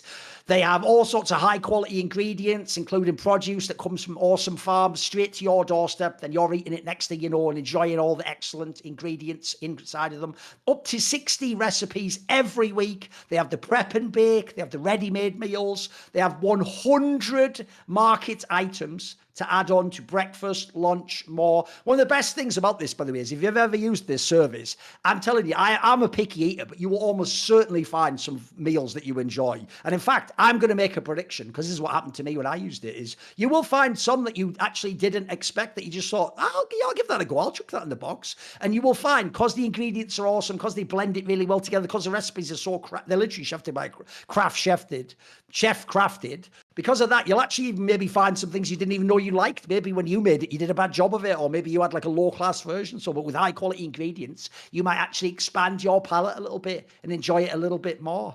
And obviously, like I say, you can manage your own schedule. So it's delivered right to your doorstep, and it's flexible. So you can not only like skip a week or something, you can also pause it if you want to, and then just resume it at a later date. So make your summer enjoyable and delicious by signing up for HelloFresh at hellofresh.com/LFN10FM, because that's free meals. You get 10 free meals and a free item for life. That's hellofresh.com/LFN10FM for 10 free meals and a free item in every box. hellofresh.com/LFN10FM. One per box with active subscription. Free meals applied as a discount on the first box. New subscribers only. Varies by plan. I actually sort of like that last bit there, where I get to be like that American guy on TV who really quickly is like, terms of services apply. It's different rules in Connecticut or whatever the fuck like that. You know, when they really quickly read all that shit. Yeah. Here's the thing. Is there even any more news in LEC? Haven't we covered everything now? I feel like we've done everything, haven't we? Am I missing some story? I feel like we do. Out there? No, it's like all we had was like the EWC, and we covered that. I guess it was just like how the influencer sphere and how everyone reacted to it. There was that one thing, but here's the thing. If we do this, we'll think about whether we'll do it next week, but I'm actually very careful about these things. There was that thing where that person from Origin got accused of like sexual misconduct. The problem with that is, Yamato, if we're going to talk about that, one, I'd want to go and like research the whole story and find out what they'll... I don't like to go off half-cocked about shit like that, mate, and say some angle I don't know. And also, it's like an old stories. I don't even know how relevant it is to like modern League of Legends, you know? To me, that I'm not sure whether we'll talk. We might talk about that in a future episode, like I say. Maybe in a future one. Do you want to do some viewer questions? Yeah, we can. Let's go for it. Let's do a bunch of viewer questions to wrap up. In general, it was a lighter show, but it's all good. We did the wrap up. Yep. Right. So if people don't know, do you need a break? Let's rock and roll. Let's just I think we just keep going. Yeah. Right. If you don't know, the way you ask a question is you subscribe to Last Free Nation Discord, and then there is a channel, SI Questions, where you submit it. If you don't want your name read out, you know the drill by now. Just saying that you don't want your name read out. Right. Let's go back. Maybe I'll take one from a little while ago, actually. Oh, no, some of these go back way too far. Holy fuck. Right.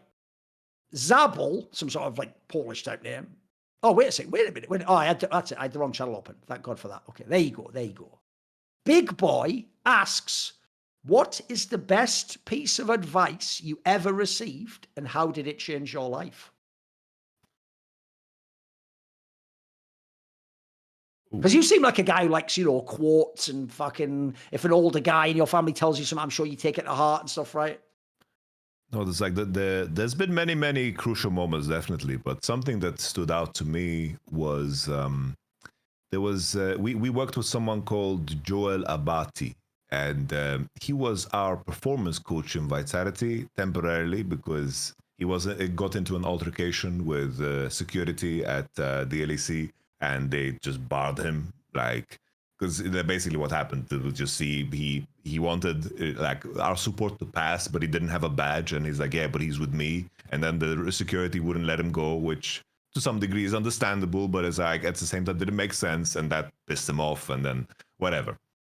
Joel Abati, basically, for those who don't know, he had the nickname the Reverend, so he was a handball player, and he won everything you could win, whether it was the Olympics, the World Cup.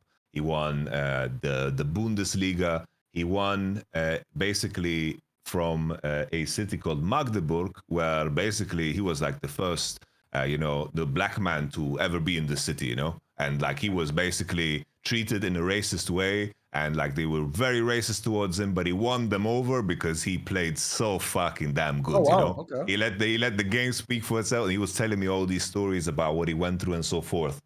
He was, of course, Astralis was owned by the Casper guy, and he said, I fucked this guy up, I beat him, Okay. you have to beat him too now. Like, he did that shit. But basically, there was this moment where, leading up to that point, my philosophy was always, emotions are inconsistent, we cut them out completely, stone cold. We're going to act in a way that, everything about emotion, whether it's happiness or sadness, whatever, inconsistent, out of our control. We're going to filter everything out, and we're going to be like cold killers in the way we approach things. But he taught me the opposite.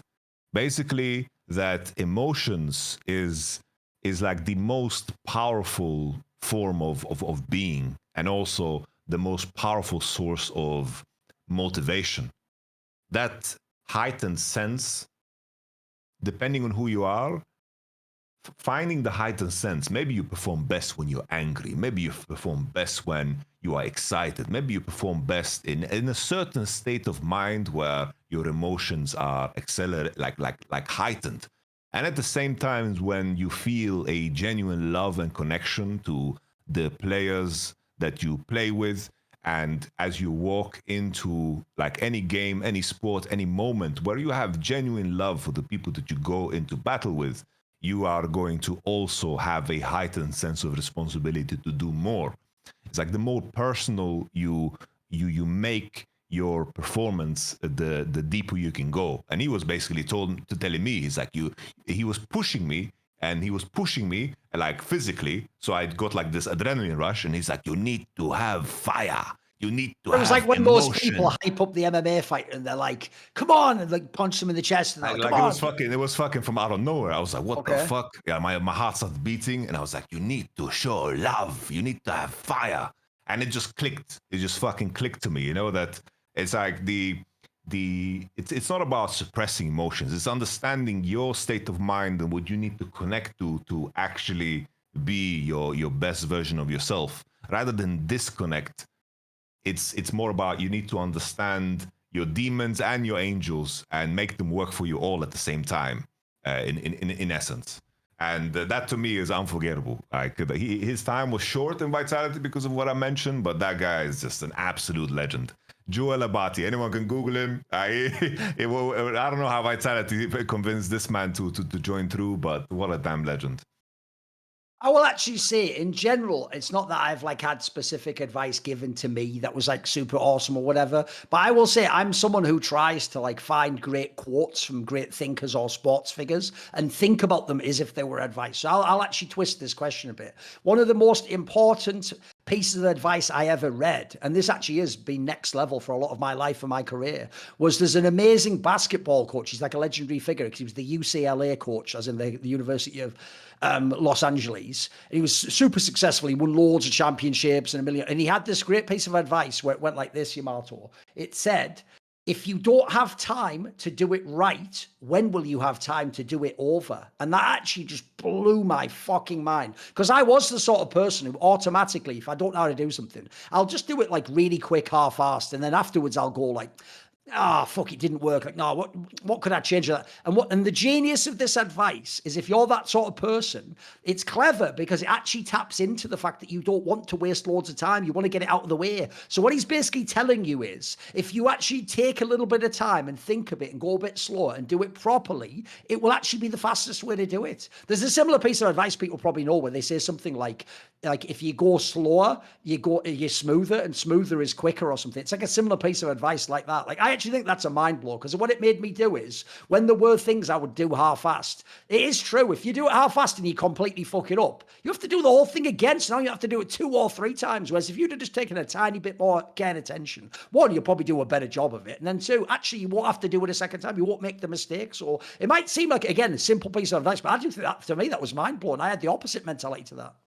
That's very profound. That's like one of the things that you wish that every pro player really understands. Like if you look at it on a macro sense in terms of understanding the opportunities you get as a player, maybe you don't get something. It's always the same guys. Like when they exit, they realize what an opportunity they missed out on. That's a very powerful way of putting it. I like that one a lot. Right, Zid says, I think you two would make for a great LFN sports show on MMA. So he says, on that note, what are your thoughts on the legacy of Max Holloway? Do you have any thoughts, Yamato? Ooh, it's like I wish I was in depth enough. Like I wish I was more ready for the question, because like the only question I'm ready to answer is like, who do I think is the GOAT? And okay. In terms of like the conversation around Max Holloway, it's like for me, I have very surface level UFC information. Like I would be able to contribute for 10-15 minutes in those shows, and then it would be all you, Thorin. So here we go, all you.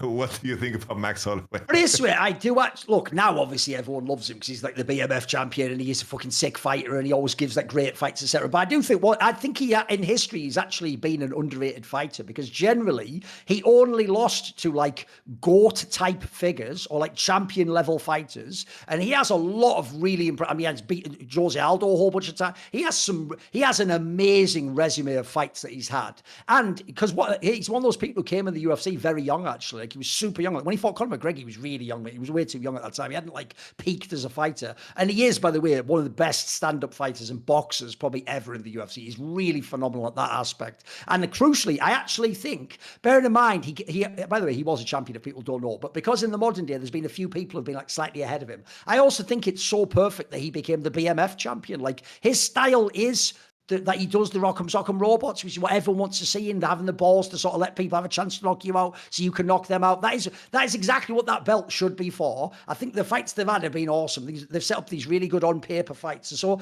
listen, he's not going to be like a GOAT or a Mount Rushmore figure for me. He's on the outskirts, but once you go past the, 5-6 people who are the best ever, he's right in that next tier for me. Like, he's an excellent fighter. You look at the longevity he's had. By the way, he could also fight for many more years. I assume, by the way, it won't just be BMF fights. He will fight for the title again. He'll be fighting Volkanovski again, etc. Who was one of the few people to beat him. He could probably fight Topuria again if he wanted. He's an excellent fighter. He's one of those examples of one of the things I hate about sports now, which is the worst thing about all the fucking teenagers to get on the internet and give their dog shit opinion about sports, is they do that stupid thing like they do with fucking Faker, where they think if I say I only like the player who won the most, that makes me like a winner, so I'm a genius and anyone who likes the other fighters is a moron. It's like, you don't like the sport then, mate. The sport's about liking all the great players. It's about watching all the most. Like, if I give you an example, I'm a Federer fan. If you're a Federer fan, but you hated Nadal, you're a dickhead. Like, he was a fucking amazing tennis player. Like, surely watching Federer play Nadal made you respect Nadal. Like, you had to. Look at the guy's skills. So, to me, I hate that every time we just focus on the GOAT, people end up like trashing the other really great fighters, like Hall of Famers. So to give this guy, put some fucking respect on this guy's name. He's a mega fighter. And one of those fighters, like, unironically, you know, people say that line, like, worth the price of admission. I would pay to watch this guy fight. This is the sort of guy, if I see him on a card, I'm hyped, mate. This is a sick fighter. Right, by the way, as Yamato said, don't ask him a million MMA questions. He's just watching the odd card. He's not trying to go super deep on that. Remember, he's watching every bloody League of Legends league, isn't he? Here's an interesting one for you. Morguina says some American sports occasionally feature a one-off location for a game, such as Monty mentioned with the Field of Dreams in the MLB, because the NHL famously has a thing called the Winter Classic where it takes place in one area, or college basketball games played in an aircraft carrier. So he says, what would be a sport/location combo that would be crazy or cool in your minds? By the way, if you want, I'll modify this. You can also do esports if you want. He said sports, but I think I might do an esports one. Do you want to do a sports one? What do you want to do? You know, I just want the World Championship to be in Saudi Arabia. Fucking hell. Listen, you might get that wish in a few years. I feel like, mate. I know. You know, you might get that one. And by the way, Yamato, right now, that's all fun and games. But the day that Worlds for League is in Saudi Arabia, a lot of people, let's just say in certain studios around the world, they're going to be going, nope. Because they're going to be like, and then immediately get on Twitter and start deleting tweets, like delete. But here's the problem, guys. I don't want to scare you or anything. I've got them all screenshotted already. I've got all the receipts. Listen, if you don't know anything about Thorin, I've got all. Yeah, I'll tell you actually a quick anecdote before you answer the question. There once actually was a really legendary pro player in CS where he wasn't someone who spoke a lot of English. Like obviously English was his second language. And one time I was having drinks with a mate of his on like a teammate of his, and the teammate like spoke to the guy quickly spoke in his ear like, in like whatever fucking language they speak. I won't say which player it is, so I won't say which language in their nonsense language that isn't English because I only speak English, so I pretend like all the other languages are shit. I don't even speak French anymore. I just do a French accent. Like, oh la la, I'm not even talking the language. I'm just doing this. Anyway, it wasn't even French, by the way. I just wanted to do my accent again. But when he said all that, his teammate said to me, he said, aren't you the guy who because he said apparently inside the like pro player scene in Counter-Strike, they all talk about me like the bogeyman because they're like, they think I have like a giant Excel sheet with every player and every like tweet and shit they've ever made. And it's like well, I sort of have a folder like that. I have a folder. It's even called evidence. And within it, there's another folder called recordings. So I've got all like straight fire, like downloaded all the clips of things people said. It's great. So anyway, this guy was like, we all think you have like an Excel sheet. And so if anyone ever talks shit to you, you just pull out the receipt like, yeah, but didn't you on the 17th of September, 2019 say this? And they're like, shit, I guess I did, but I forgot about that. Like, that sort of is what I do. Anyway, is there a sport location or some company? Your joke is just Saudi Arabia for World. Is there a real one, though?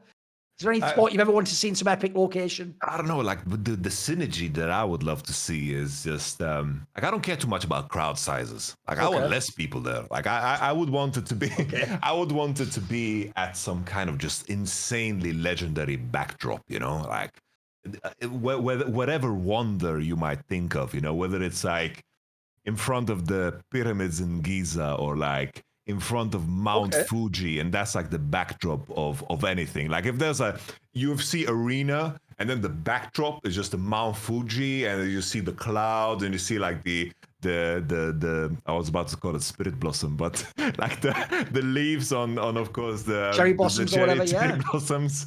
Like that to me would be just a work of art, you know, like to incorporate nature. Spirit blossom is your solution to everything. Everything will be better when the spirit blossom comes. It just is. It's your angle. And you were right. Those teams actually did glow up when the spirit blossom. That's the maddest shit. You were just building it like a narrative, but it was true. It actually ended up being a banger. Oh man, yeah. So it's just some spirit blossom trees. That's my angle. How about yourself? I'll tell you what mine would be, because I don't think you could ever do this, but I think it would be dope. Obviously, because I come from Counter-Strike, and I think Counter-Strike is the best game to put on stage because all the players know how to do like fucking sick fucking, you know, crowd reactions. You have the moments between the rounds where you can stand up when you in the clutch or talk shit to someone.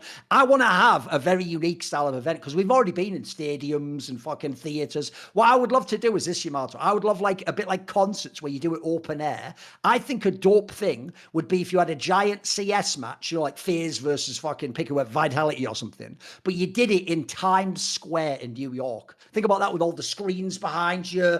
I think if you set that up properly, a massive crowd of people, throng of people, all the police horse, keeping everyone fucking, that would be sick, bro. That would be legendary. And then, cool. In this hypothetical scenario, it's like Die Hard. Someone's planted a bomb and someone has to defuse. No, that's a joke. That's whatever. Listen, Die Hard 3, who's going around the city to get all those bombs and that. Only hypothetically, of course, in a video. A bomb in Minecraft, that video game, not in real life. And I've also just realized I probably shouldn't speculate on terrorist attacks in downtown New York. I've actually just realized that. Jesus Christ, bro. Actually, you know, we'll rewind that one. We'll just have the game. We'll just have the game. I'm getting stopped at the border to when I'm gonna visit them. That's for sure. Like, that is just over. You have to send my regards to Dom's girlfriend for that outrageous double tweet. Like, listen, salute. That is a fucking banger.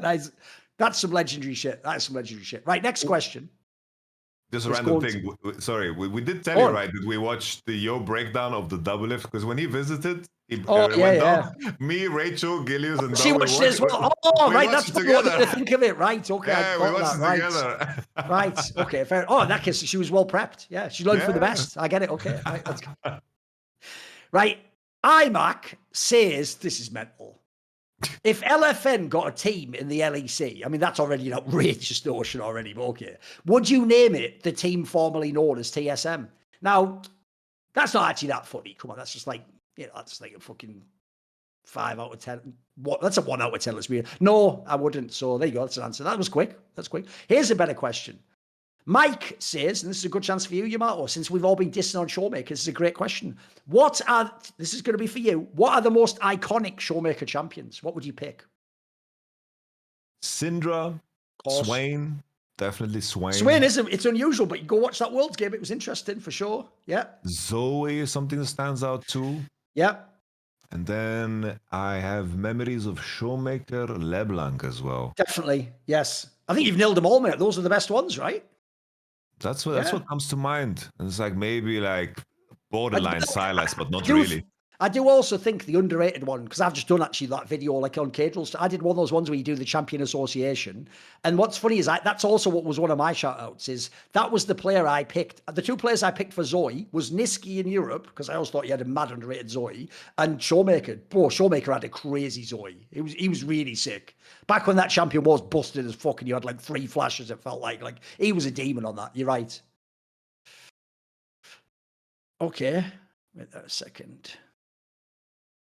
Here's a question. This is for you, though, Yamato. Milkman22 says, what's wrong with Twitch ADC and why aren't pro teams willing to play him anymore? The few times he's been picked in Fearless, it looked pretty good. What are his main weaknesses at a pro level? The main issue he faces is mana costs, in my opinion. I think in terms of how he curves out, it's like the reward for becoming powerful, the phase where to get to that point is insanely difficult. And there's too many beats in the game that most of the time ADCs need to hit, especially now in the current meta. There was the whole Gumayushi post where he basically amended the idea of ADCs being the egg, where he said that ADCs are basically the water that you boil it in because for the ramen, because you set up the game through how strong you are bottom side, because it bleeds into the Drake and into the swaps. And the issue with Twitch is that I think he just pushes too slow, his lane phase isn't powerful enough, and his breakpoint for items come just a little bit too late, and it just doesn't make it rewarding.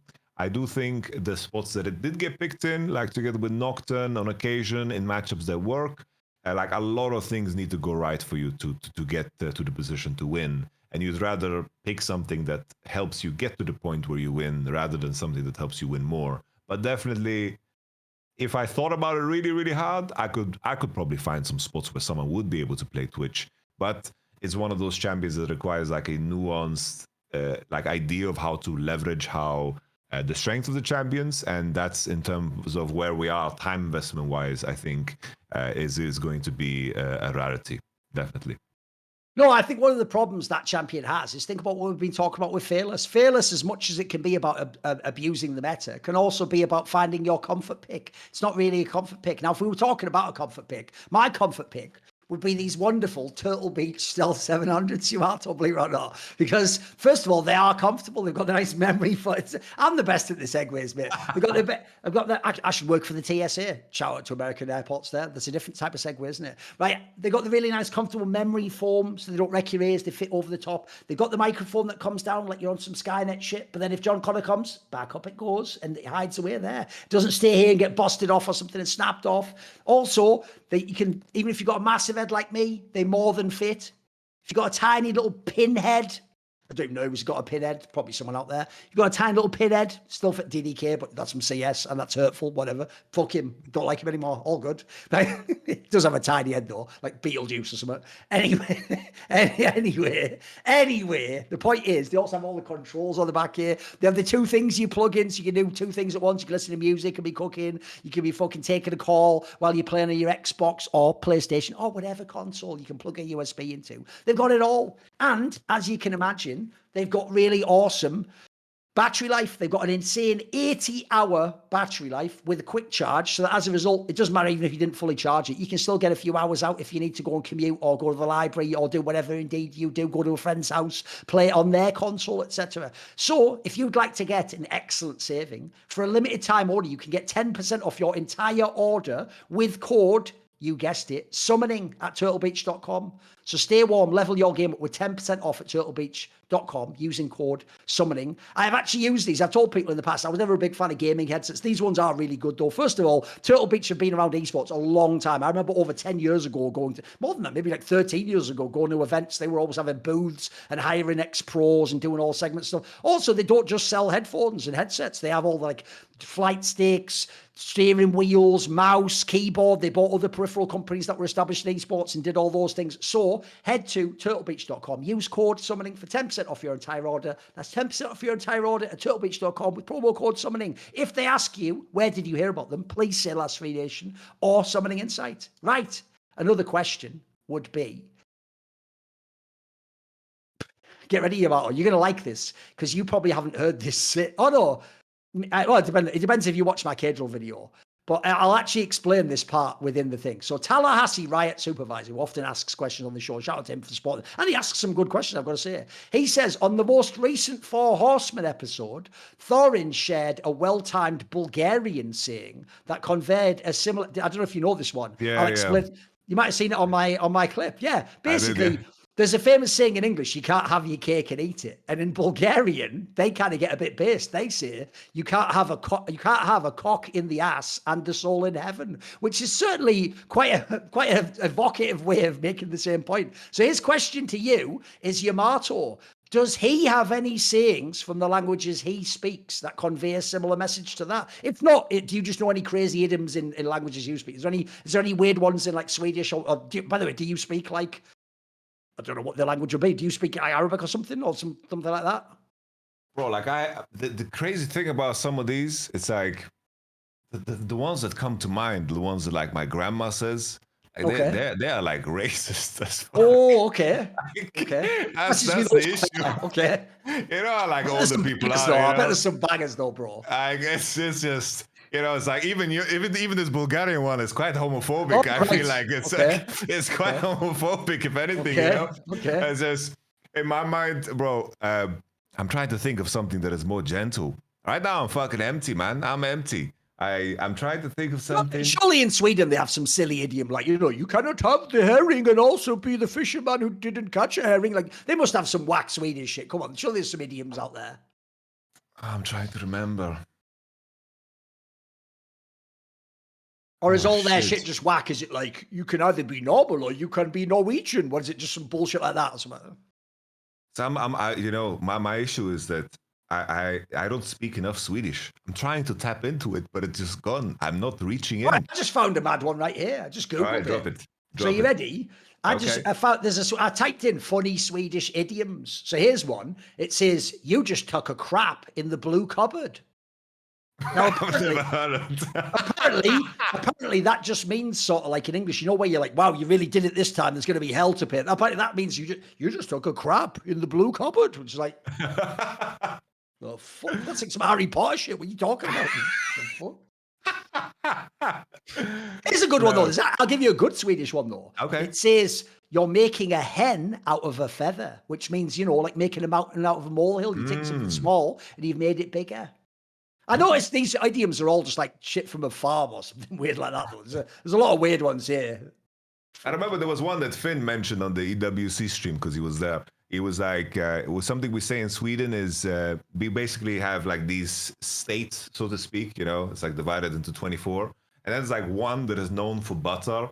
And then basically the idiom is, it's like, oh, he wouldn't get this for all the butter from this location. Oh, so it's like all the tea in China is the famous one in English, you say, right? Pretty much, okay. Pretty That's much. not bad. That's not bad. Which is butter. Sadly, you notice all the Swedish ones are either just weird or really boring. It's just like just stuff on a farm. Like, yeah, what about the hens? Like, all right, mate. Again, Bulgarians just going, fucking hell, they're going hard. They're going a little bit too hard, some would say. They're going too hard in the pit, the Bulgarians, mate. But wind it back.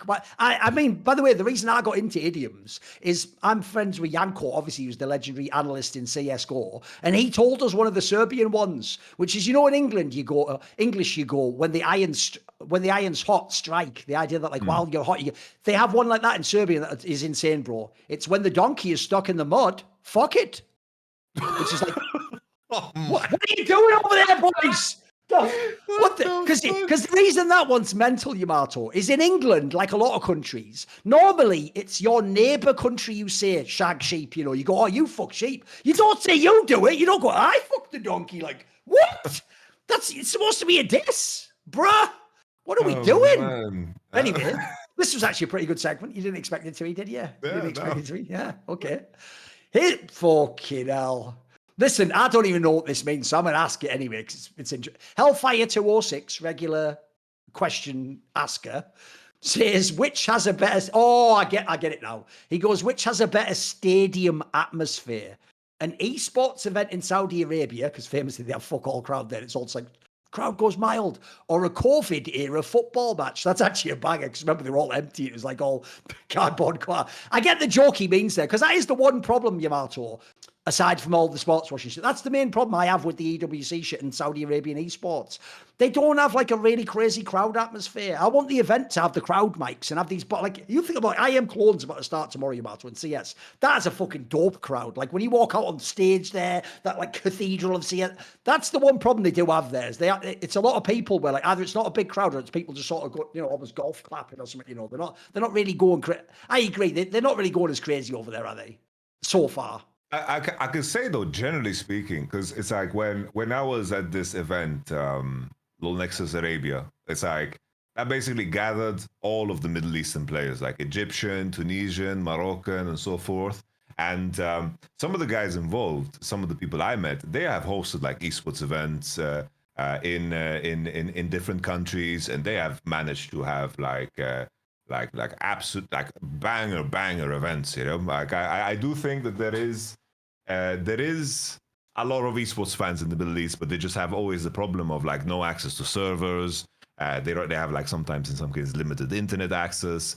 Riyadh maybe not, might not be the mecca of esports in the Middle East, but there's definitely like a lot of Middle Eastern fans of esports that just are scattered all over the place, you know. I think you could put together some fucking crazy events in the Middle East if you do it in the right location, definitely.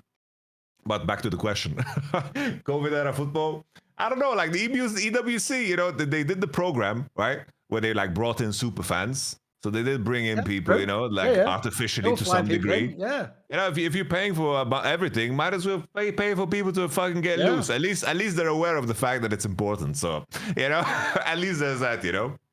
But for me, go on. I just wanted to add, it's like for me, the COVID era of sports, like watching UFC fights with no it was crowd, really weird, wasn't it? I thought it was kind of cool. You could like hear every step, every punch. Sure. You could hear the coaches. It was a very unique experience. Like it almost felt more like you're there rather than envying the people that were there.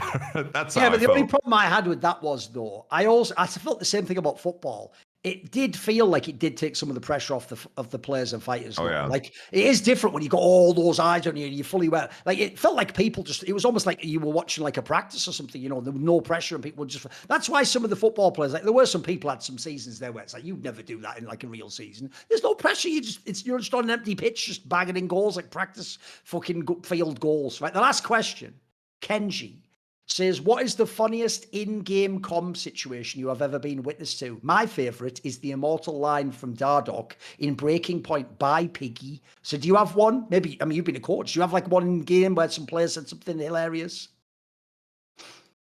Oh, it's just, the first thing that comes to mind is that, there's a lot of players out there, I think for the majority of teams, especially like in the era of internet from, let's say, 10 years ago, maybe 15 years ago, all the humor was insanely edgy. Like, imagine there was a meme, just so people get like a taste of what the meme culture was. It's like there was a meme that was reoccurring that was used called pedo beer. Like there was just a fucking pedo beer and that was a meme. If that was a meme nowadays, it would be the most fucked up thing ever because times have changed. And the way how edgy people, like players, were in terms of their in-game comms, there was like a lot of fucked up shit being said that was used as like a comm.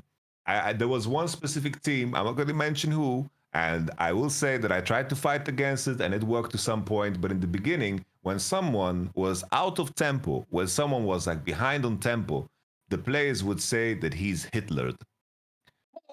No, Which I get the reference to World War II. Like, yeah, he was fucked at the end. Yeah, it was like I was like, guys, can't we fucking say something better than this? This doesn't fucking work. Like, what are we saying? And then it's like, and then it's like they were on stage and it slipped out. And back then it's like the what's his name? Like the commissioner that came to me is like, you guys can't say that. Like you just can't say this. Like, I'm very sorry. I'm gonna do my best. Like, give me a warning. Give me something that I can use as leverage against him. But there was a long line of shit like that. It's like, I think if the social media managers and the video editors banded together to like get rid of everyone in esports, they could, because they have caught people say dumb shit over and over, making edgy jokes that just wouldn't fly nowadays. So that's the one that stood out to me. I've got two for you. And they're both actually Korean ones, believe it or not. But obviously, I've seen the subtitles, so I know what they were saying. So one is a detail that to this day, a lot of people still don't understand, which, as I told you this on a past episode, that when Faker and Ryu did the Z1v1, both top laners, because it was a blind pick game, had the Shens. They both could have come in and used the Shen, but supposedly both mid laners were sort of like on some like, hey, this is between me and him, which is gangster as fuck. And then the other one is, remember the legendary Season 6 Rocks Tigers Misfortune fucking support pick? Yeah. Right? There's a comm, if you watch before they do that, where Smeb says, we should just pick that. Like, we tried it in scrims, we should pick it. That apparently wasn't even planned. They just played it a bit in scrims, it worked. And he just says it before the semi-final against T1, like, let's play it. That's dope, because if you remember, that almost won them that series. That was fucking amazing when they were locking that in. That was like, that's still to this day one of the most mind-blowing picks. And then it worked. It actually fucking worked. It was like a really good synergy, actually. It was like so super fucking out of the box thinking on it. That was like the craziest part was like Zyra was like dominating that tournament. It was like one of those games where I remember that it was that Wolf had like that insane Zyra flash of the Raptor play. So Zyra was like dominating the competition, and they just figured out that you could like Emax MF and auto attack once, and just because of the passive, you would one-shot the plants. And that was just an interaction that nobody else knew. It was such a fucking great moment in time. I have one good one that more fits into the question. I remember watching the basically it was the voice comms of I believe it was G2 versus IG 2018, where this legendary moment where the Shy just breaks the hope of Europe completely because he 1v3s completely in the river. Yeah. And looking at the comms there from IG side, everyone, like, the fight goes bad, everyone's calling to go back, everyone's like, retreat, like, go back. And the Shy is just completely fucking ignoring them. And he just like goes in and he does his shit. And Ning has this reaction because he has his camera on him. He's like, whoa! And you're just like the moment he strikes with Q3 and triple kills him, you just hear Ning, whoa! He just like jizzes on stage because I at just first love he's like annoyed, you know? Even the Shy's own teammates are like, back off. So I love it. I love what an asshole this guy was. It's awesome, isn't it? I know. Oh man. He just never gave a fuck, did he? But anyway, speaking of which, that's the end. I don't give a fuck. That's the end of the episode. It was a shorter one. We only mainly had EWC, but obviously next week we'll preview LEC coming in. We'll have had LTA, LPL and LCK fully underway by then. We'll be back on the next episode of Summoning Insight.